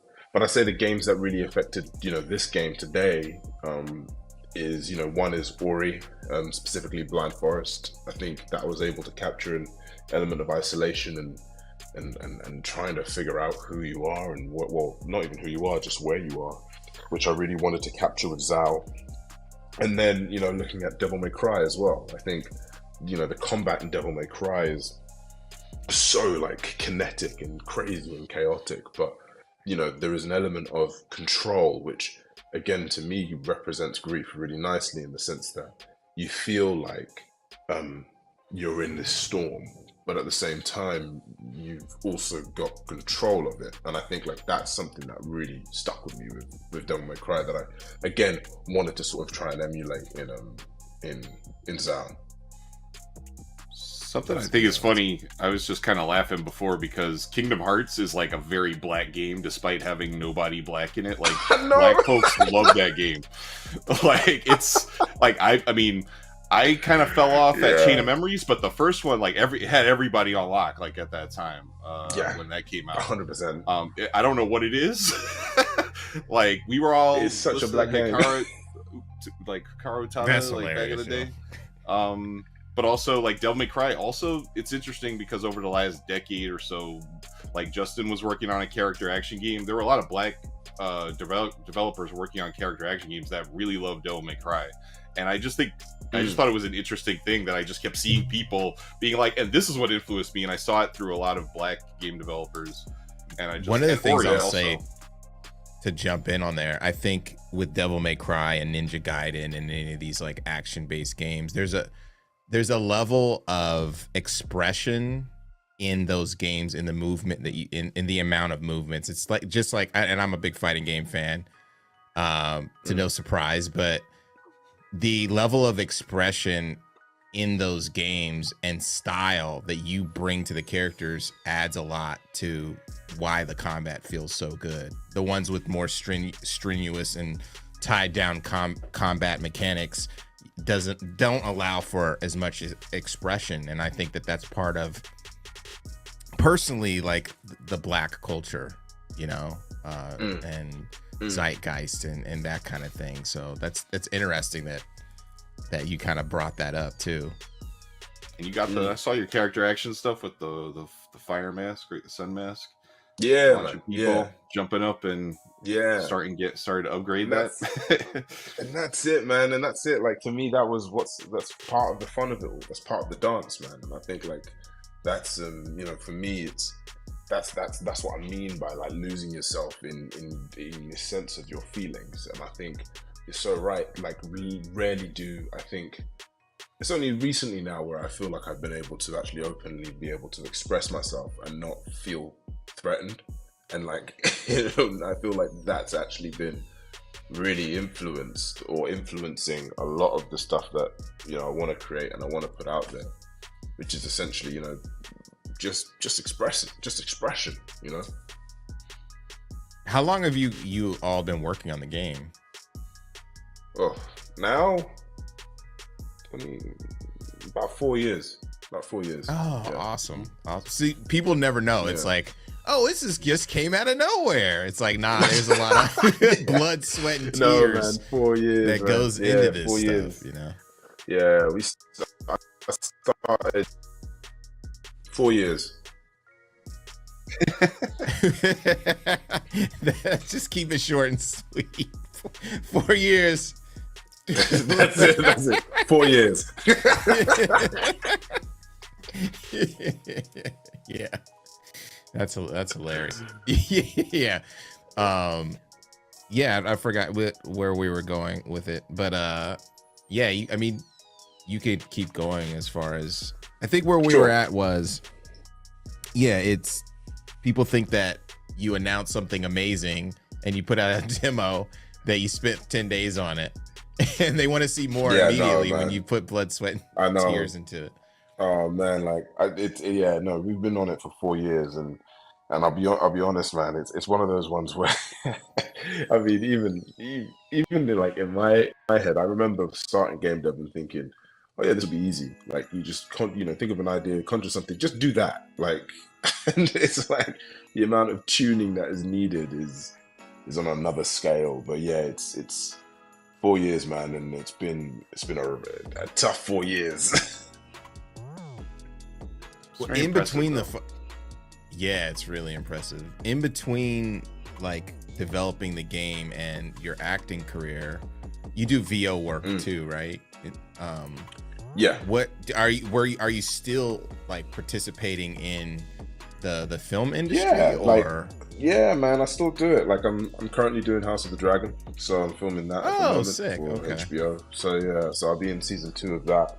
I still do voiceover, so I literally just done some work for, funnily enough, World of Warcraft, where I play Rokan, which is one of like the leader of the Dark Spear trolls. And and I did, I still do that stuff because I still have fun in that, in that kind of vibrant world. But truly, again, like I think where my heart really is in game dev and trying to get that. See where I'm gonna have my heart broken the most. So I'm just like getting ready for that, you know. Yeah, for sure. But yeah, I mean, Sean, did you have any more questions before we close out? I think this is great. I'm just looking forward. You know, we've been trying to meet for a while, so we're here. We're gonna keep talking, and you know, we like Black Voice and Gaming is a great community where we're all here for you to be, because like that's like this whole community is basically like everybody shows up. They're like, wow, this is really. It's everybody comes in. They're like, wow, this is way harder than I thought it was going to be, and it's just you know, we have to have our own support group.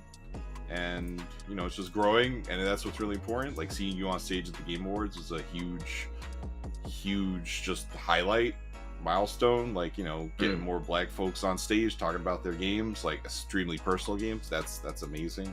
So I just wanted to say, like, congrats on everything. Thank you, man. Thank you. And that's the thing. Like, it's funny. Like the way I see it as well. It's like the work that I've done isn't necessarily like, you should, you know, all, you know, that's it now, it's done. I'm the Black King. Like, you know what I mean? Like, that's not the kind of vibe I don't want to go by.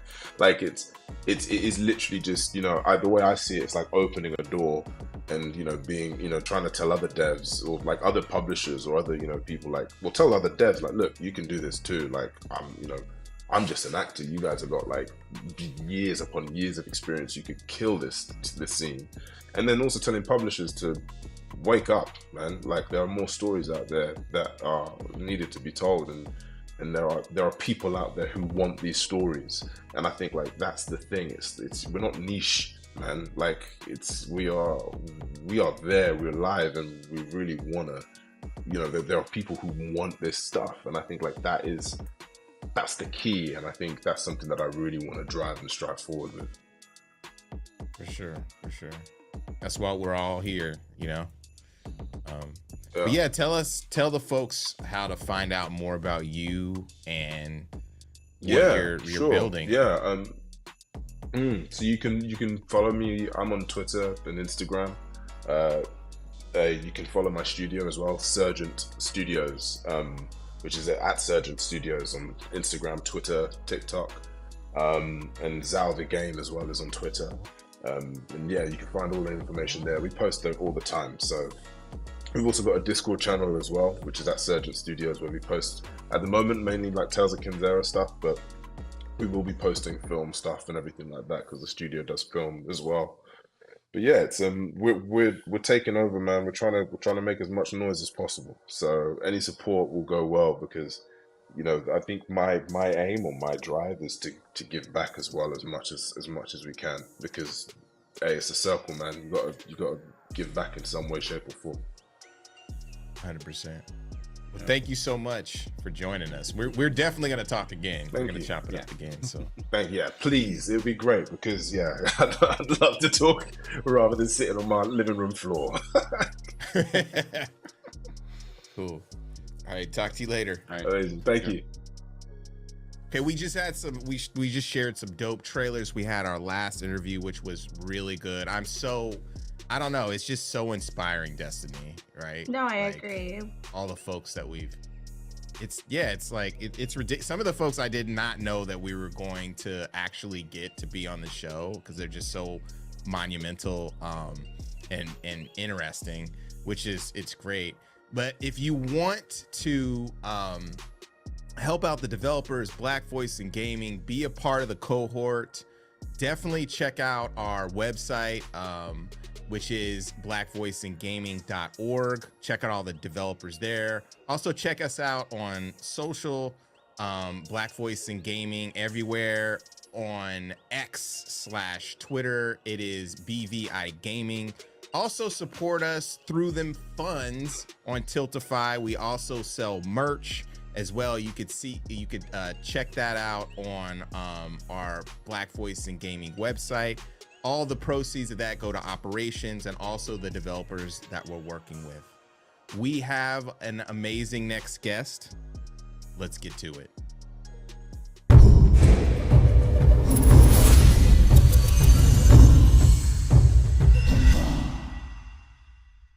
We are back, and we are here with Curtis Baxter. He's got an amazing backstory, a wealth of knowledge in a few different industries. But hey, thanks for joining us. Hey, of course. I'm glad to be here. As soon as my boy David told me y'all needed somebody over, I was like, all right, let's do it. For sure. So can you tell us about your back? You're working on some, I mean, you got the Marvel shirt on. You're hiding it, but you're repping it too. You're repping it tough. You know what I'm saying? So can you tell folks like kind of a little bit about your backstory and what you're doing in the industry? Yeah, of course. First off, I have to say I'm definitely, I probably wouldn't describe myself as this like when I was a kid, because I don't know who coined the term or when it got popular, but I definitely could have considered myself as a blurred back in like the 90s. My dad is actually a Marine, and we got shipped out to Japan for 3 years. We were living in Oceanside, and they were like, yo, you guys gotta move to Japan for 3 years. And me and my brother were like, that's whack. Like, what are we gonna do there? We don't know anybody in Japan. We moved to Japan, and we absolutely love it. We already liked video games, but then that's when we kind of got into video games. Then we got into anime. When we didn't live on a military base, all we could watch is anime in Japanese, no English subtitles. So we basically didn't know what was going on most of the time, but we knew it was cool and we knew it was dope. But I think that those years are super formative in me kind of like discovering like the things that I like to watch, the things I like to write about, et cetera, et cetera. Speeding up to grad school, I was at UCLA. Just kind of figuring out like industries do I want to get into. Before that, I was actually an undergrad at UCLA, and I took a writing class, and I was like, yo, like I think I could do this as like a job. I thought I was pretty crap at first. I'm like, I'm not that good at writing. But I just started practicing, annoying the shit out of my TA. My TA definitely didn't like me at first. I think I grew on him after a while because he's like, okay, like he's committed to doing this and figuring it out. So I just wrote a ton. So after I graduated undergrad from UCLA, I kept writing movies. I wrote a bunch of probably really shitty Kingdom Hearts movies, but I wrote like 4 of them. I haven't looked at them. Actually, one of my colleagues is like, yo, I really want to see those. I'm like, yo, I haven't even seen them in years. I don't want to see them. I'll probably cringe because those are when I was like kind of first learning how to write. But anyways, I wrote those movies. I wrote some other original stuff. I applied real quick. And Yeah. I don't want to. I have to interrupt you. How black is Kingdom Hearts?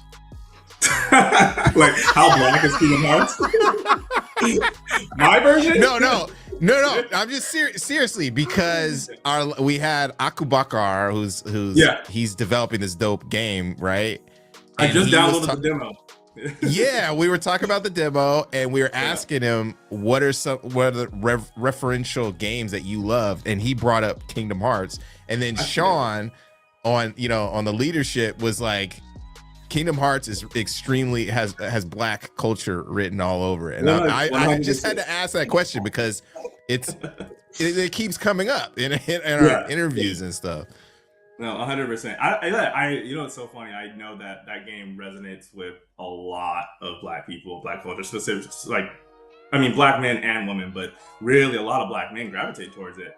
And I've been actually trying to like reconcile that in my brain, like why that is. Maybe it's because Donald and Goofy are like really, really like they're literally modeled after black. You remember like the Goofy movies? Goofy, like, yeah. This family, that's true. The Goofy movie is a black movie. Goofy, right? Yeah. You're like, okay, Yeah. this is definitely Absolutely. like, this is definitely for the culture. Like they might not be like actual human beings, but we know they're black. And I think you kind of get that with Donald and Goofy specifically as like your best friends though, that are kind of along with you on this journey, and like you really form a really close bond with these two characters. And I think that's probably what makes Kingdom Hearts so memorable, because you kind of have this like a duck, and then I don't really know what Goofy is. A dog. I guess, yeah, a dog. Yeah, He's a dog. Weird, yeah. He's a dog, right? Yeah. He's a He's a goofy ass goofy dog. looking dog. Yeah. A goofy looking dog, exactly. Wait, I have that's a probably question. why it resonates. Yeah. You consider Donald to be black? And Kingdom Hearts. No. I derailed the conversation. I'm But sorry. I really want to know. No, hey, in Kingdom Hearts though, like he Hearts, is about yeah. my life. You know what I mean? Outside of I it. guess you can say, Yeah. if we were talking about it in like real world terms, it'd be like, oh, he's Eminem. Like, he grew up in Detroit, but all his friends were black. Like, you can see that. Like, that's what you get. Like, you know what I mean? Like, that's probably what, okay. Like, he does not play. Yo, this is getting clipped. This is it's just gonna be you. So is Donald considered black? Like, come on. We are giving here. You've heard it here. We are giving. Literally just had a whole conversation. I felt like it was on par. It's so good. It's so good. I'm sorry for derailing. You can. I'm happy with this derail. It's all good. No, this is good.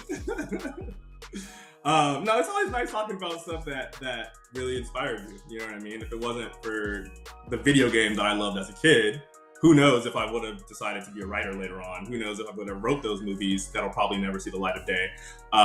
You know, I might not be here talking to you right now, being on the project that I'm on now. So I definitely, I definitely tip my hat to Kingdom Hearts and the stories that they told. They're definitely looking at a little bit now with all the different little things they come out with, but that's the moneymaker, right? That's the moneymaker. That's what Disney does.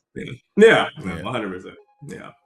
How did you get how did you get into, so you talked about your journey from college and just writing a bunch of screenplays, right? Or is that were they screenplays? Yeah. Oh, okay, yeah. cool. Yeah. And then, so what was your first gig in entertainment? Yeah. My first gig was a mobile game for Pretty Little Liars. Y'all remember that TV show? Yeah. Pretty Little Liars. Somebody died. There's like A, and there's a whole mystery of who is A and all this other stuff. I never watched the show. However, there's this company based in the Bay Area in San Francisco, Pocket Gems. They had just got the IP from Warner Brothers, and they were looking for new writers and different talent. And I was like, I could watch that TV show and figure out how to, mimic the voices of the characters. Now, I'll also say as a writer, that's probably the number one thing you have to get down is being able to write in the same voice and tone of characters. That'll be majority of all my writing out of my entire career has been based on somebody else's IP. That's all you have to know. I just learned about that. Yeah, 100%. You're like, I write my own stuff, but you're going to be writing somebody else's stuff probably. Yes, exactly. Before you're ever going to get the opportunity to write your own stuff. So that's definitely one tidbit I always want to say. But yeah, Pretty Little Liars, I auditioned for them. I watched a few episodes. My mom, by the way, loved the show. So she was able to tell me everything I need to know. So I watched a few episodes and she was just like telling me how the characters are and stuff like that. So yeah, I wrote an audition and they loved it and they hired me for seasons 1 and season 2. Once I put that on my LinkedIn that I had wrote for them, I just kept getting hit up nonstop over the years from different people who were in that choose your own adventure, visual novel, gaming category. And that's kind of like what really started my career. And I just kind of honed that for several years, almost like 9 years, while I was simultaneously working at a arts education nonprofit teaching kids how to write, how to tell stories as well. So, yeah. Oh, that's so nice. Yeah. No, I love that. I just wrote my first, I just had my first narrative design gig. The first one ever was for an established IP. And I can't tell you how tired I got of writing in the, because it's for like a toy for girls. So, but it was wild. So my question is like, how different is writing for a game versus writing for like television? Like, is there a big difference? Yeah, I said there's a huge difference. The first is, I think, writing for a game, there's a lot more constraints involved. Like when you're writing for yourself, you're writing either a screenplay for TV or even for a film, you have freedom to do whatever you want, say whatever you want, whenever you want, however you want. That is not the case in terms of like games, even in the mobile gaming industry, right? Like there are certain systems that are in place that have to make a game feel cohesive, right? Especially with the gameplay. So it depends. Like if you're doing mobile gaming, there probably is not as many constraints. Maybe you write in a certain kind of tool.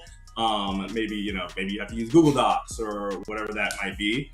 So there aren't that many constraints in mobile gaming, especially if it's like a visual novel type of thing. But when you're talking about at the AAA level, that's where we're using bigger engines and everything has to talk together and seamlessly, right? So you have to talk the art, you have to talk the gameplay, the engineers, and all of that stuff.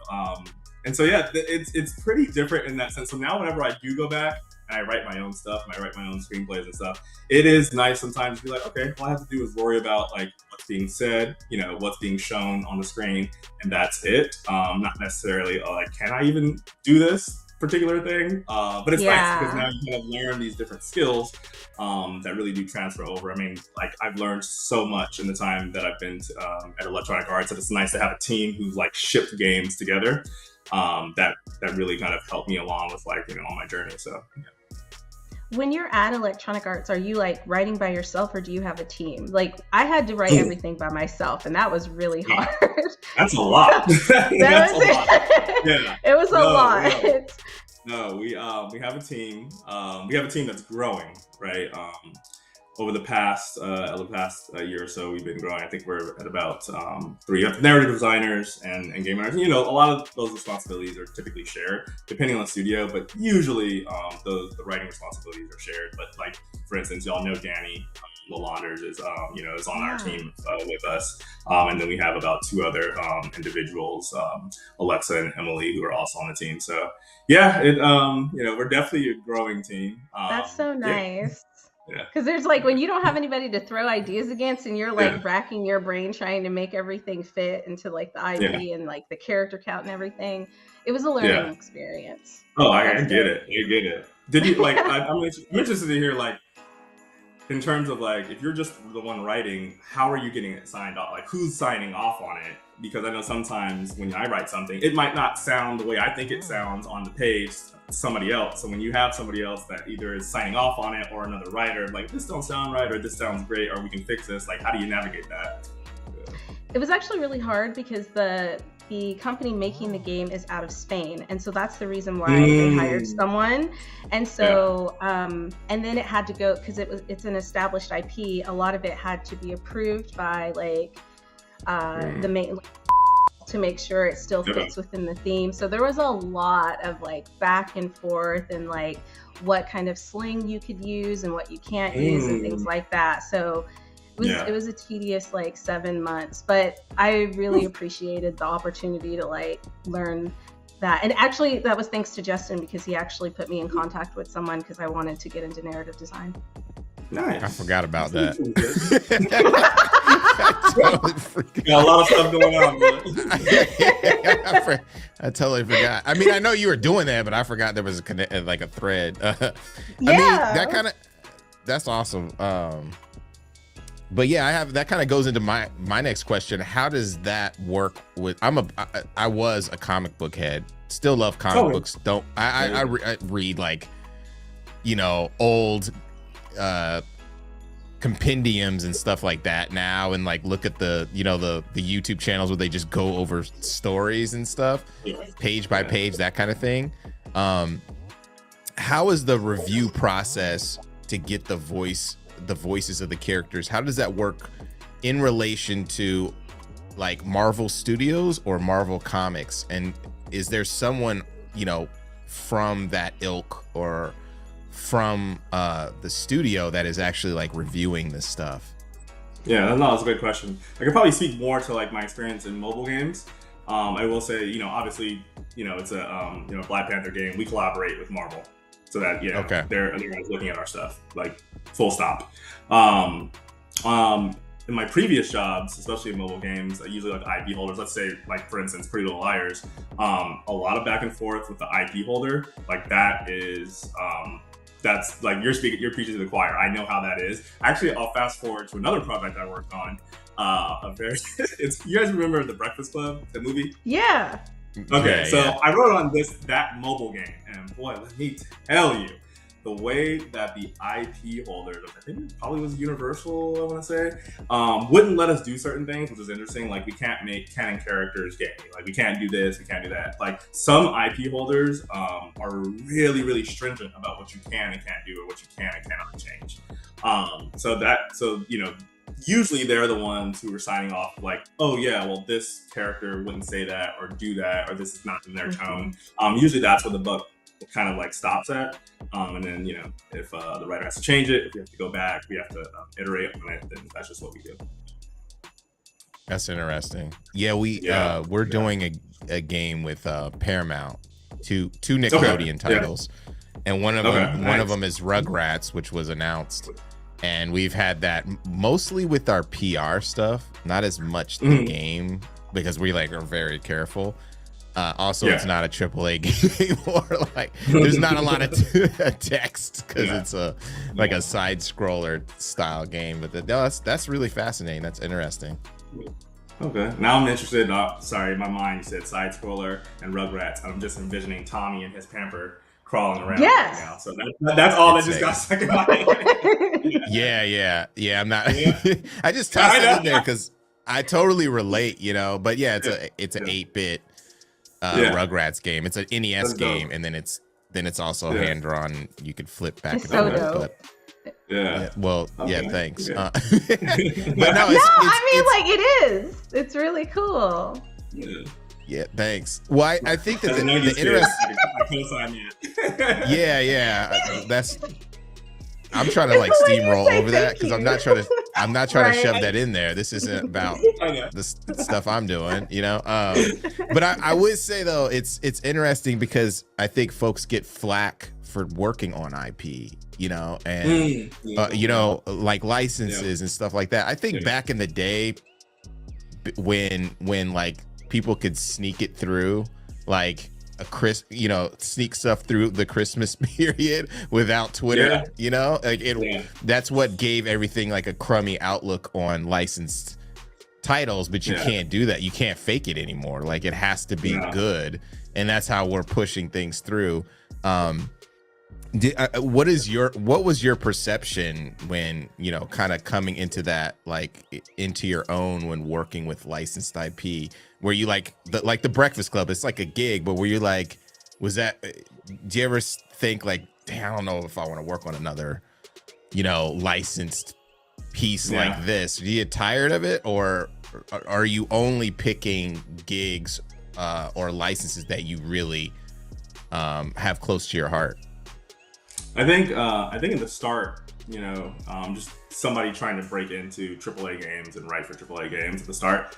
Like, I'm a writer. I will. If you're gonna pay me to write and I get a credit, I will do it. So that was the mantra kind of at first.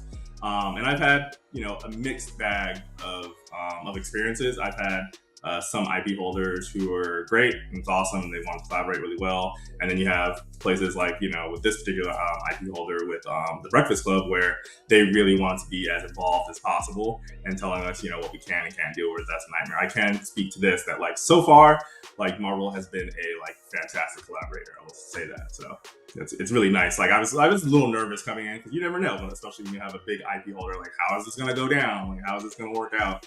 But it's been a fantastic, collaborative partnership so far. So that's awesome. Yeah. That's well, cool. Congratulations on getting that role. Sorry. Thank you. Thank you. There's like a bit of a delay. I'm so sorry. No, it's all good. Jump in, Destiny. Do you have something else? No, I was just gonna say, like, that's really incredible. Like, I think for me, seeing other Black faces like doing something that I inspired to do, and then you having so much experience, and like now you're working, like, that's a dream job, I think, for a lot of people, is working on Marvel. But being a Black person working on Black Panther, you know what I mean? Like, that's like the cream of the crop, So. No, definitely. Count my blessings every day. No, that's cool. Yeah, there's a couple announcements that like really, held true to something that I was looking forward to, and it was like the Blade. I keep mentioning this, but the Blade announcement. I was like, oh shit! I can't wait to see the Black Panther when you guys reveal what's actually popping off. You know what I mean? Fun stuff. Yeah. I can't either. It's gonna be good. Yeah. It's so funny, actually. That's funny that you bring up Blade, because I went to the Game Awards and I'm sitting there with my partner. I'm like, I don't want to go to the bathroom. I feel like I'm gonna miss something dope. I'm gonna miss something dope if I do it, but I really had to go.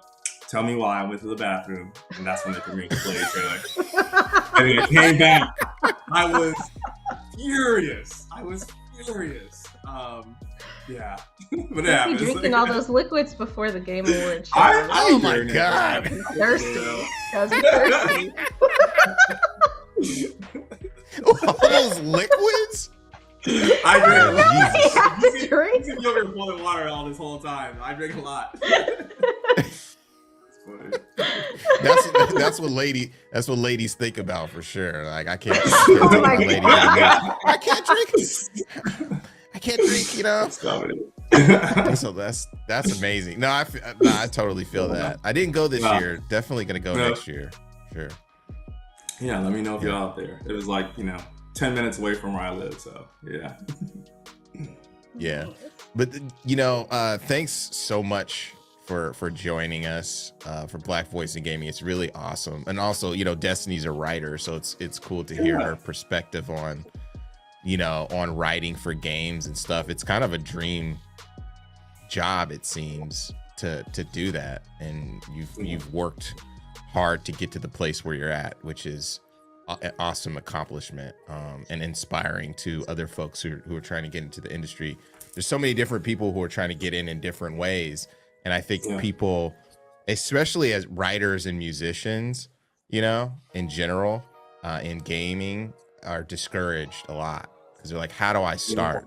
Because they feel everybody could write, but you got to work on your craft, Oh, 100%. 100%. Yeah. That's all. So one thing that matters. For sure. So how can we find out more about you and what you're up to? I am typically on LinkedIn. It's Curtis Baxter on LinkedIn. My Instagram also is Curtis C. Baxter.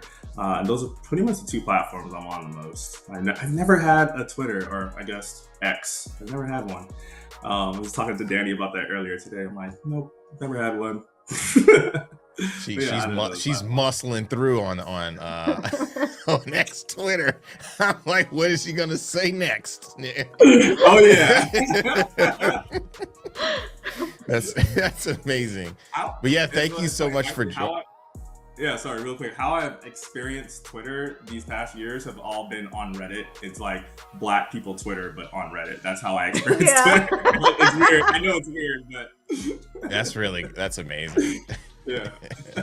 Well, yeah, thank you so much for joining us. We definitely have to chop it up again. Yeah. Yeah. It's so awesome to see all the amazing talent and hard work that goes into all of the developers from the BVIG. But guess what? We have to end it somewhere, folks. So that's the end of our show. We'd like to give a huge shout out to our partners for today's showcase: PlayStation, ID at Xbox, Raw Fury, Razer. Also, we have Brass Lion, who have been amazing to work with us here. And of course, also, I forgot Netflix for teaming up with us for the accelerator. That's been an amazing partnership as well. We also want to thank the man on the ones and twos, Tracy. Thanks for jumping in for sure. And the mix team, who has always helped support. We built it through the mix, and now it's become its own entity. We want to thank our broadcasting partners, Twitch, IGN, Steam, and GameSpot, as well as Valve. And don't forget to go to the Steam event page where you can wishlist the games, purchase the games that are available, play the betas, support the devs. Awesome. One of the amazing things about Black Voices in Gaming is that it has gone from a showcase to a nonprofit. So everything Justin just said, yes, grab your phones, snap that QR code, and donate. It doesn't matter the amount, any amount will help. We're all here trying to support these incredibly talented people. If you like to keep up with the BVIG family, you can follow us at Black Voices in Gaming at BVI Gaming on Twitter, and at Black Voices in Gaming on Instagram and everywhere else. This was a lot of fun. As always, this has been an incredible experience with my boy Justin and the entire BVIG team. I hope you guys enjoyed the show and that you found some games that piqued your interest. As we continue to grow and uplift Black creators and developers in the game space, we hope you will be there along for the ride. We are building a foundation for future generations. We appreciate all the encouragement from the gaming industry and viewers like yourself. We want to focus to make the community we love more inclusive and better for everyone involved. That being said, don't forget to check out the Dames for Games showcase happening March 6th, where we use our platform to highlight women in gaming. Oh, it's going to be so good. I'm so excited. We've got a special guest coming on, so you guys make sure you mark your calendars. Now, before I go, let me drop my socials. If you guys want to keep up with me or you want to keep up with Dames for Games, it's Dames for Games at Twitter and everywhere else. And I am at DMBC32 on Twitter, where I am the most active. Now I'm going to roll it over to Jay. Jay, what do you got to say? Destiny, it was such a fun time. Definitely going to check out that D4G showcase, because I know you've been putting in a lot of work on that showcase and just the community in general. You know, thank you guys for rocking with us. Like, it's been an incredible journey. All of our partners, all of our friends, all of the developers, we're just going to keep moving, pressing forward with these different accelerators and programs and stuff.